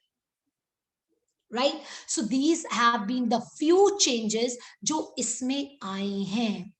Now registration provision. Sir, सब कुछ tough करना चाहते हैं, वो बोलते हैं अब हम people have taken the GST numbers in the name of rickshaw walas. They have been paid the money, 5,000 de diya per month and so on, and they have been floating the forms in their names, fake forms, fake persons. Now this says Aadhaar authentication. New registration में ऐसी window आती है और existing में ऐसी आती है, और उसके बाद आप यहाँ अभी सर eKYC डॉक्यूमेंट नहीं हुआ, अभी आपको OTP आता है और आप कर सकते हो. Existing registration का अभी बेस रूल इफेक्टिव नहीं किया, बट पोर्टल पे आ रही है. I have done my own. So if you want, OTP comes on your mail and you can authenticate the Aadhaar. But what if you don't authenticate? अच्छा चलिए एक बात बताइए, बड़ी देर से I am speaking. Aadhaar authentication is to be done for all the partners? Yes or no? Aadhaar authentication is to be done for all the partners? No. Authorized partners. Citizen of India. So जब भी वो आपको अभी जो मैंने window दिखाई थी ना फ्रेंड्स, उसमें वो पूछता है, ये देखिए, are you a partner or promoter? Are you a citizen of India? Are you an authorized signatory? If you say yes, Aadhaar authentication is required. Right? Apart from this, sir, अब government लाना क्या चाहती है? Biometric लाना चाहती है, अभी date notify होनी है. Biometric Aadhaar authentication they are planning, for which the facilitation centre. Sir अभी क्लाइंट से हमें जब डिजिटल सिग्नेचर के लिए वीडियो कॉन्फ्रेंसिंग करानी होती है ना, मेनी ऑफ देम सेज वो हमें समझ नहीं आ रहा, ये कैसे होना है, we will come to your office. So now they are planning to have biometric Aadhaar authentication. All these norms are getting strict as compared to the earlier ones. Reason, control. Think from the government perspective, they want to curb the malpractices. And sir, अगर अब आप आधार authentication नहीं करते, physical verification करना पड़ेगा. Physical verification करने के लिए कहीं ना कहीं पुराना रिजीम, और रजिस्ट्रेशन भी डिले हो सकती है. सर पहले ये टाइम पीरियड था 3 वर्किंग डेज, 21 डेज. अब ये टाइम पीरियड हो गया है, अगर आप आधार ऑथेंटिकेशन कराते हैं 7 वर्किंग डेज, नहीं कराते हैं तो 30 days. 30 days, and that too with physical verification. Right friends, बहुत ह्यू एंड क्राई था. गवर्नमेंट ने कैंसलेशन में opportunity of being heard remove कर दी है. नो सर, कैंसलेशन में अपॉर्चुनिटी ऑफ बीइंग हर्ड नहीं रिमूव हुई, सस्पेंशन में हुई है. कैंसलेशन कब कर सकती है? The new points have been added. ये डी तक पॉइंट पहले ही थे, एंटी प्रॉफिटेरिंग सेक्शन, सो आपके पास इनवॉइस नहीं है and so on. But now your registration can be cancelled even if you are taking the credit without fulfilling the condition of section 16. And my dear friends, next point is very important. If your GSTR1 is greater than your 3B, your number can be cancelled. Sir, government curtail तो करना चाहती थी fake practices को, but the genuine person will also be a sufferer somewhere if it somewhere gets misutilized. apart from it, if you don't follow rule 86b, sir rule 86b के ज्यादा vast implications नहीं है। अभी हम discuss करेंगे कि rule 86b में persons बाहर आ जाते हैं, that we will see. But cancellation में भी अब वो इन तीनों ग्राउंड्स पे भी आपकी कैंसलेशन कर सकते हैं। पर फिर ओबीएच किसमें से रिमूव की? सर ओबीएच रिमूव की है सस्पेंशन में। योर नंबर, सर गवर्नमेंट ने इसका reality, myth versus reality, CBIC का एक डॉक्यूमेंट आया था, अपॉर्चुनिटी ऑफ बीइंग हर्ड। वो कहते हैं हम रिमूव कर रहे हैं, हम आपका नंबर सस्पेंड कर सकते हैं, बट हम ये यूज कहां करेंगे? जहां पे कोई फेक इनवॉइसिंग या कोई बड़ा, but this provision can be misutilized. Opportunity of being heard दिए बिना आपका नंबर कैंसल हो जाएगा। But now what is the big reason to worry? That is the blue point in front of you. What it says, अगर आपकी 1 और 3 भी match नहीं की, सेकेंड अगर आपका इनपुट 2A और 2B से मैच नहीं करता, then in that case your number can be suspended. After suspension you will be intimated in form REG 31 by highlighting the said differences कि भाई ये गलतियां हैं, ये anomalies हैं।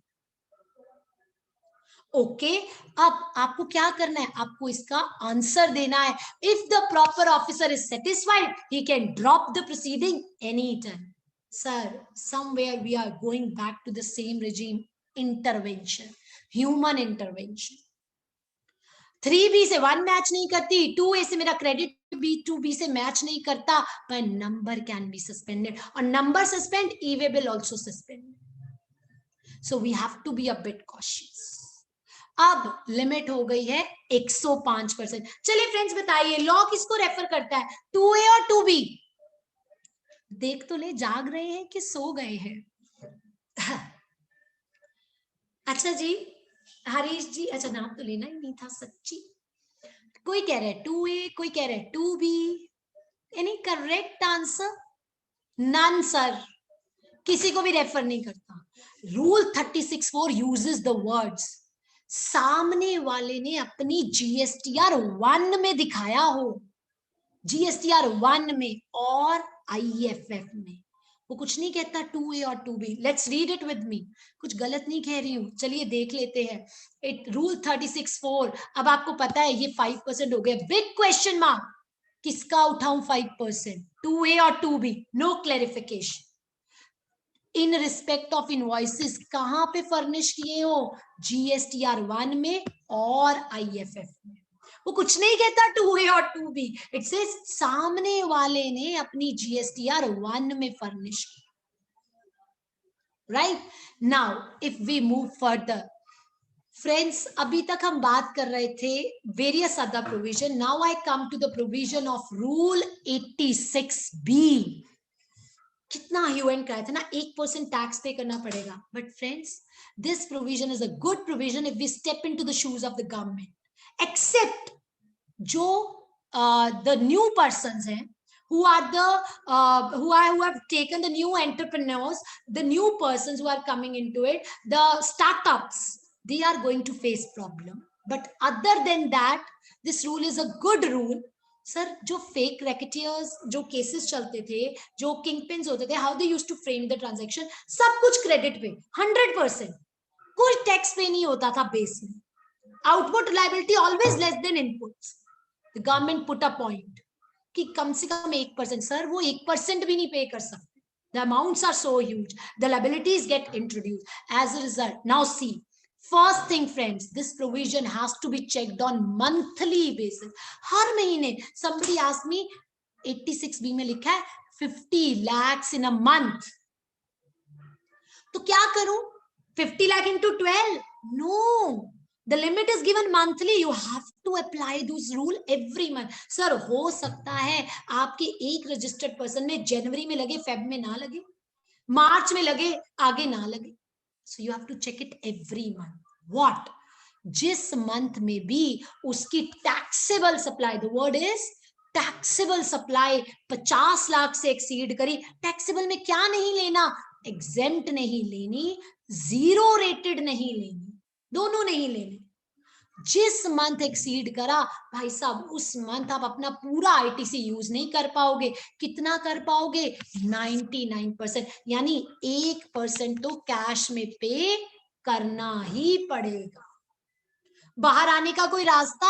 हाँ है ना, प्रोवाइजोस दी हुई है, प्रोविजन है, नहीं लगेगा ये रूल, यानी आप 100% क्रेडिट यूज कर पाओगे। कब? सर खुद सोचिए, जो पर्सन अच्छा इनकम टैक्स पे करता है, क्या वो फेक होगा? जो फेक होते हैं ना, उनका तो इनकम टैक्स होता ही नहीं है।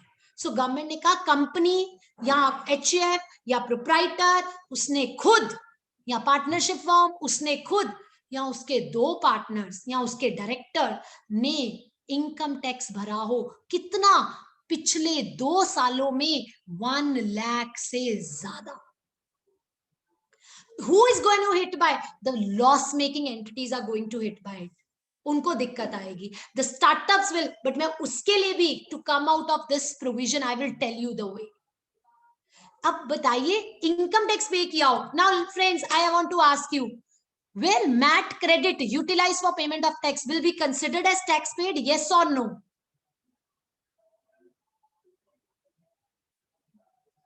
Will be considered as tax paid? Yes or no? The answer is yes. Sir मैथ से पे हो, perfect, you all are right. कहीं नहीं लिखा सेल्फ असेसमेंट हो Prayas ji. It can be TDS, it can be MAT, it can be anything, right? So MAT, TDS, all are to be considered as tax pay. Liability हो, discharge की हो 1 लाख से ज्यादा पिछले 2 सालों में, जिनका टाइम पीरियड निकल गया रिटर्न फाइल, या फिर आपने रिफंड लिया हो 1 लाख से ज्यादा जीएसटी के केस में। कौन से 2 सेक्शंस में? या एक्सपोर्ट में, unutilized ITC due to export, और due to inverted duty structure. Okay, now एक और प्रोविजन, अब बाहर आ जाओगे 86 भी नहीं लगेगा। क्या सर? ये वाला प्रोविजन आपको एग्जाम्पल के थ्रू समझाते हैं, कब बाहर आ जाओगे। और सर गवर्नमेंट डिपार्टमेंट पे नहीं लगेगा। अरे गवर्नमेंट का काम था माल प्रैक्टिसेस, फेक इनवॉइसेस वालों को पकड़ना, सो गवर्नमेंट डिपार्टमेंट पे ये नहीं लगेगा। Now let's take a practical example of the entire legal provision. Friends, but उससे जाने से पहले मैंने आपको एक पॉइंट कहा था, startups, loss making companies, they all can come out. कैसे? With the help of this proviso. If you are a genuine person, you are a startup, you are not covered by the exception, you can apply to your commissioner कि भाई साहब please मुझे इससे बाहर निकाल दीजिए, and the commissioner has been given the power that he can make the rule 86B not applicable to you. Now let's discuss 86B with the help of a case study. What it says, February 2021 में person आया, exempt supply थी 1 crore, 2 crore export थी। Sir ना export लेनी है ना exempt, taxable turnover कितनी है? 45। रूल 86 भी लगेगा? नहीं लगेगा। No no. अब आगे next. Friends please have a look, I am applying this rule on monthly basis, monthly कर रही हूं मैं। मार्च 21 आ गया, इस बार exempt 40, taxable 50, export 50, but the taxable was 1 crore. Rule 86 भी लगेगा? यस लगेगा। लग गया। 1 करोड़ की टर्नओवर, 5% का सेसी, आईटीसी पड़ा था नीचे 8 lakh rupees, so much of ITC. But sir old में होता तो 5 लाख का आउटपुट, 5 लाख का इनपुट, 0 टैक्स होता। बट क्योंकि 86 भी लग गया, मिनिमम 1%, 5,000 रुपीज हाथ से देना पड़ेगा। क्रेडिट कितना यूज कर पाएगा? 99%, यानी 4,95,000। मैडम एक्सेप्शन से बाहर निकाल दो ना, तो निकालिए ना, चेक करिए क्या उसके किसी डायरेक्टर ने या उसने, जिनका टाइम पीरियड एक्सपायर हो गया। हम कौन से मंथ में है फ्रेंड्स? मार्च 21। कौन से 2 सालों की रिटर्न निकल चुकी है इनकम टैक्स की? 19-20 और 18-19। क्या उसमें 1 लाख से ज्यादा टैक्स भरा है? सर मैंने यहाँ पे पीरियड स्पेसिफाई किया आपको, केस स्टडी पूरा एक फ्रेम किया है कि फरवरी में नहीं लगेगा, मार्च में लगेगा। मार्च में लग गया तो पिछले 2 साल कौन से बनेंगे? देन उसने रिफंड लिया हो अंडर जीएसटी 1 लाख से ज्यादा, किस कैटेगरी में? एक्सपोर्ट, पिछले साल में 1920। और थर्ड कंडीशन मैंने बोली थी, एग्जाम्पल से समझाऊंगी।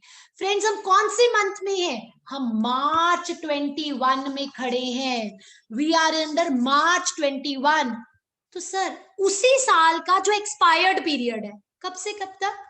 अप्रैल से लेकर फेब तक। और अगर ये मंथ अप्रैल होता मैडम तो एक्सपायर्ड पीरियड कुछ नहीं होता, 0। अगर ये वो होता मई तो अप्रैल, जून होता तो अप्रैल मई से जून, उसी साल का। कौन से साल का? 2021 का।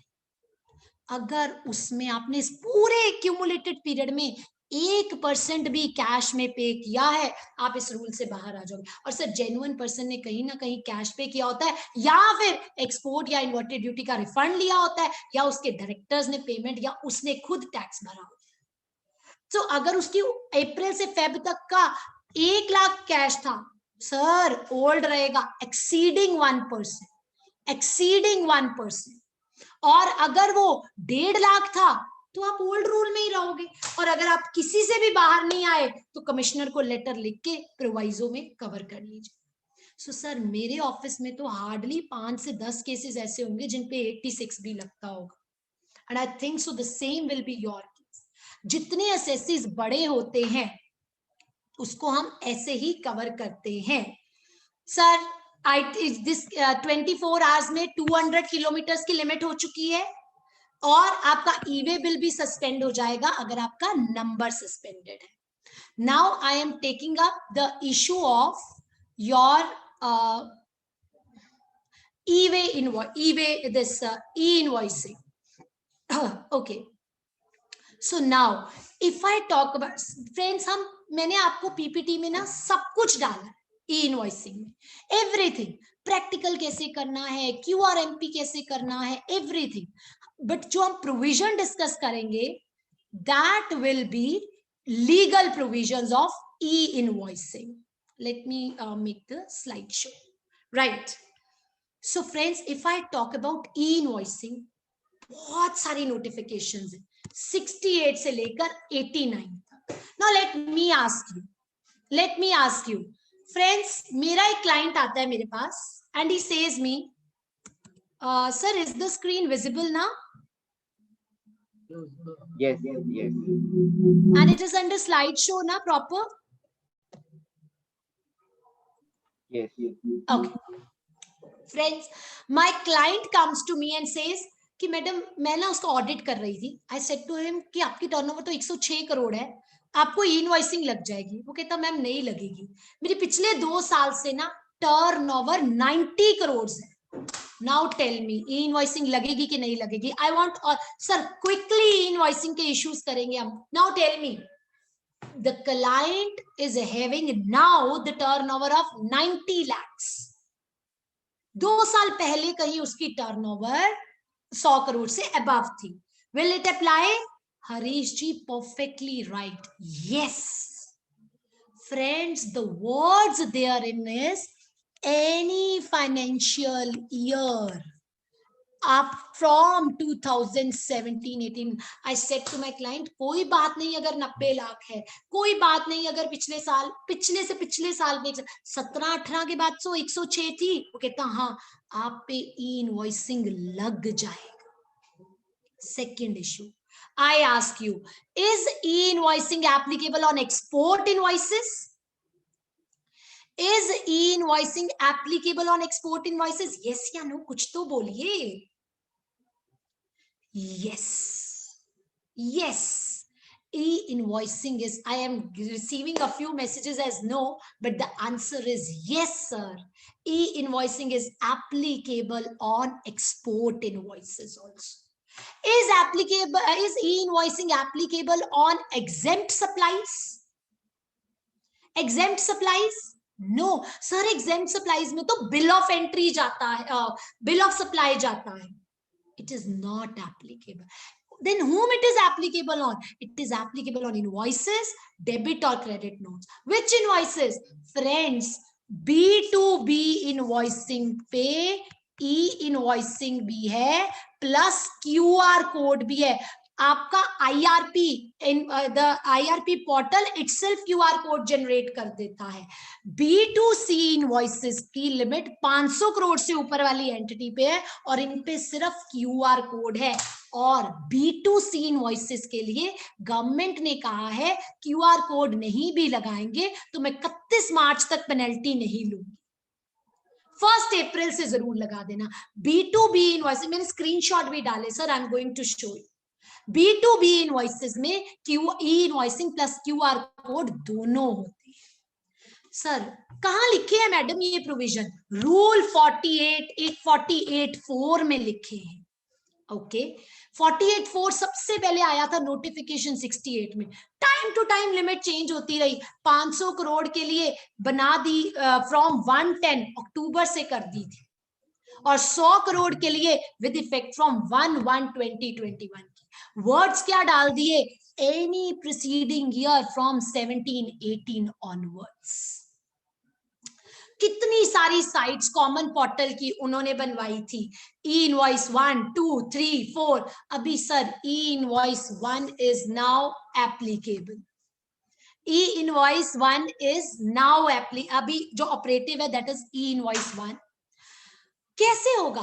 500 करोड़ से ऊपर थे 1/10 तक। सर फिर भी गवर्नमेंट ने बीच में एक बेनिफिट दिया था कि 1 महीने के अक्टूबर के इनवॉइस इकट्ठे कर सकते हो, 30 डेज का टाइम पीरियड दे दिया था। और अब ई इनवॉइसिंग 100 करोड़ के ऊपर वाले के लिए है एनी ईयर में 17-18 से जब भी एक्सीड किया ना। प्रोसेस क्या है मैम आपका? सर मैं वैसे बता दूं, आप अपने टेली सॉफ्टवेयर में भी we have done for our client, हमने उनका टेली जो भी सॉफ्टवेयर लगा है उसके थ्रू ही डायरेक्ट लिंकेज कर दिया। ASP डायरेक्ट वो पोर्टल से लिंक हो जाता है, यूजर आईडी पासवर्ड मिला होता है, ई इनवॉइस जनरेट होके बाहर आ जाता है। द गवर्नमेंट ने इसके लिए पोर्टल रखा है IRP पोर्टल, जो कि NIC, जिसको launched by NIC, managed by GSTN। जैसे ही आप ई इनवॉइसिंग करते हैं फ्रेंड्स, इमीडिएटली GSTR 1 में भी चला जाता है डेटा और e way bill. Okay now tell me, क्या जिस इनवॉइस का ई इनवॉइसिंग होती है क्या उसके लिए मुझे ई वे बिल करना जरूरी है? ई वे बिल करना जरूरी है? Yes, E way bill is not a substitute. E invoice not a substitute for E way bill. Data flow कर जाएगा GSTR 1 में भी और ये सर ट्रिगर पॉइंट ई इनवॉइस होगा आने वाले टाइम में। सब कुछ बन जाएगा, GSTR 1 भी, 2B भी, इनपुट भी, आउटपुट। बिल्कुल जितेंद्र जी, B2G राइट। सर ई वे बिल की प्रोसेस में एग्जेम्पशन किसको है?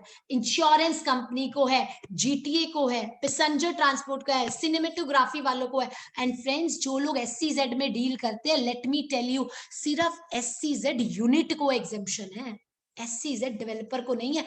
DTA कोई भी माल SCZ को भेजेगा, अरे तुम्हें तो ई इनवॉइसिंग करनी है, SCZ को ई इनवॉइसिंग नहीं करनी है। I hope you are getting the points. Now, other than this, invoicing किसकी करनी है? इनवॉइस की करनी है, क्रेडिट नोट की करनी है, डेबिट नोट की करनी है। इनको क्या मिलेगा फ्रेंड्स? IRN मिलेगा, एक नंबर मिलेगा, इसके डिजिट भी specified, I will show you. IRN number मिलता है और साथ में QR कोड लग के आता है। आई will share the screenshot with. ऐसे होता है। क्या अपना इनवॉइस, क्या मेरे को GSTN नया इनवॉइस बना के? सर आप अपना इनवॉइस बना सकते हैं, आप उसके पर्टिकुलर्स IRP पोर्टल पे अपलोड करेंगे, वो आपको वापस भेज देगा। डिजिटल सिग्नेचर लगने हैं? नहीं लगने हैं भाई, no digital signature, digitally signed by IRP portal. अपने डिजिटली साइन करके यूनिक IRN नंबर लगा के, QR कोड लगा के आपको दे देगा। आप उसको बायर को दे सकते हो विद द QR कोड। या ई वे बिल पे भी चला जाएगा, IRN पे भी चला जाएगा, ऑटो पॉपुलेशन हो जाएगा 1 और 2M सब जगह। नाउ कमिंग कैसे? डायरेक्ट सर टैली से भी, या गवर्नमेंट ने बहुत सारे जीएसपी एएसपी बनाए हैं, उनके थ्रू मैंने कुछ नाम भी लिखे हैं जो persons as a ASP registered है, प्राइवेट पर्संस, या गवर्नमेंट ने एक फ्री ऑफलाइन यूटिलिटी दी है, आप इनके बेसिस पे ई इनवॉइसिंग कर सकते हैं। ये एंटायर प्रोसेस है। बायर तुम चेक कर सकते हो, हाँ क्यूआर कोड स्कैन करो, चेक कर लो सेलर ने आईआरपी किया है या नहीं किया। सर एंटायर प्रोसेस आपके सामने step wise. Now what are can the e invoice be cancelled?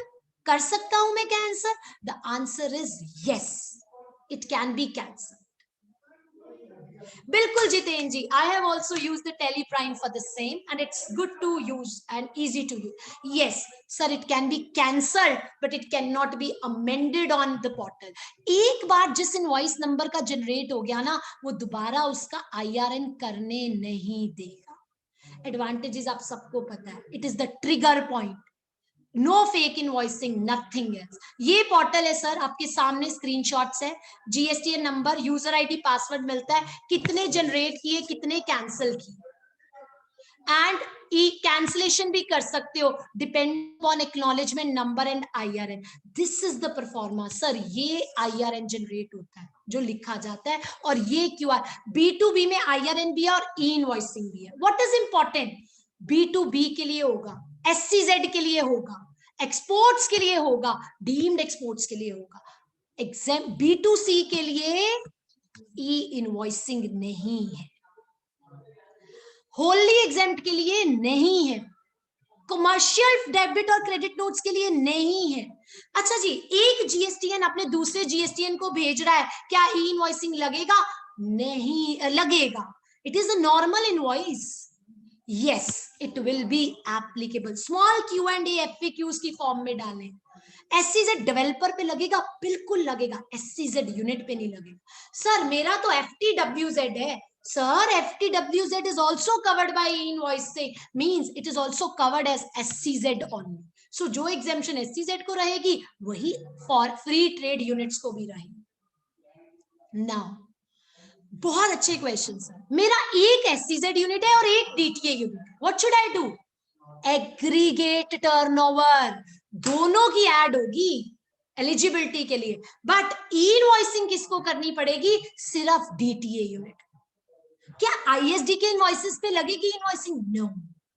क्या रिवर्स चार्ज पे लगेगी invoicing? The answer is no. Sir reverse charge में सप्लायर अगर रजिस्टर्ड है और 100 करोड़ से ऊपर है तो वो करेगा। आपको रिवर्स चार्ज टैक्स जरूर पे करना है, बट आपको उसका ई इनवॉइसिंग नहीं करना है। I hope I am making the points clear. आप ये ई इनवॉइसिंग स्कैन करके, जैसे सर हमारा वो हम जो यूडीआईएन जनरेट करते हैं वो हो सकता है just 2 minutes more. Sir will just wind up it in 2 minutes. Next sir, क्या एग्जेम्प्ट सप्लाईज उठाता है? मेरे एक ही बिल में है, नहीं उठाएगा, सेपरेट इनवॉइस कर दीजिए। HSN सर कुछ दिक्कत आ रही है HSN की पोर्टल पे, they are updating it, it will get updated now. क्या एग्जेम्प्टेड सप्लाईज के लिए? नो सर, एक इनवॉइस में 1000 लाइन आइटम्स की लिमिट दी गई है। 1000 से ज्यादा करनी है तो आपको पोर्टल को कंसल्ट करना पड़ेगा। 1000 आइटम्स आप एक बिल में दिखा सकते हो ई इनवॉइस। आरसीएम में कौन करेगा? सामने वाला करेगा, right sir. Other than this I have also stated what is QR code. QR code 5 crore से ऊपर के लिए है, B2C इनवॉइसिंग के लिए है। अभी उन्होंने कह दिया है 31 मार्च तक नहीं भी करोगे तो हम पेनल्टी नहीं लगाएंगे। क्यूआर कोड ऐसा होता है, अब तो हम सबने एयरपोर्ट्स पे everywhere we have been doing this scanning. एक वर्ड है QR code, IRP with QR, एक डायनेमिक क्यूआर कोड है which is used for payments. Sir dynamic होगा तो भी उसको सफिशिएंट कंप्लायंस माना जाएगा QR code, right. And with this how दो तरह के होते हैं, स्टैटिक जो सेम ही रहता है, डायनेमिक जो क्लाइंट टू। सर जब हम वो कहाँ जाते हैं, जो स्टैटिक हमारा यूज होता है पिक्चर्स वगैरह के लिए, हॉल्स वगैरह के लिए, जिसमें अमाउंट भी फिक्स्ड होता है, और डायनेमिक जिसमें हम अमाउंट चेंज करते रहते हैं। So with this, these were the entire provisions and the amendments. And with this, I end up my PPT. Thank you so much for the patient listening. I know it's very difficult to listen anyone for 2 hours. Thank you so much. Over to you, sir. Thank you, Achalji. I think, Sir, I want you to mail it to me. I will get it framed for myself. yes, yes. Achalji, I think as always, good things have to come to an end. I think with that, this lecture is also coming to an end. I think even if we had a couple of days for the topic, that would have been insufficient. But I think with whatever time in hand, I think we have done maximum justice to the topic and audience. And already we have started getting a lot of feedback on the today's session, and always, as always, the feedback is outstanding. And thank you, Achalji, for preparing such an outstanding PPT and sharing your experience and knowledge with all the members of Matunga Study Circle. And with this, I will I share would it with you. request all the Anuji, I will members of share both Matunga the Study PPTs. Circle to join me in the virtual applause. Thank you, Achalji.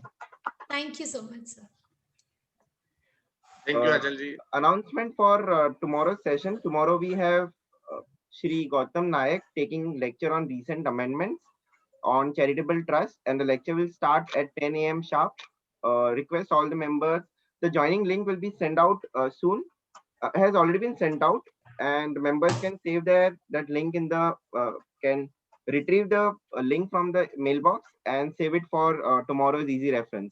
In case of any discrepancy, please reach out to me. So with this, see all the members tomorrow at the virtual CP meeting. Thank you. Thank you, madam. Thank you very much. It's my pleasure, sir. Thank you so much. And for all the members who have sent me so good words, it's really motivating, and I am really obliged with your kind words. Thanks a lot. Thank you. इसको of कर दो हाँ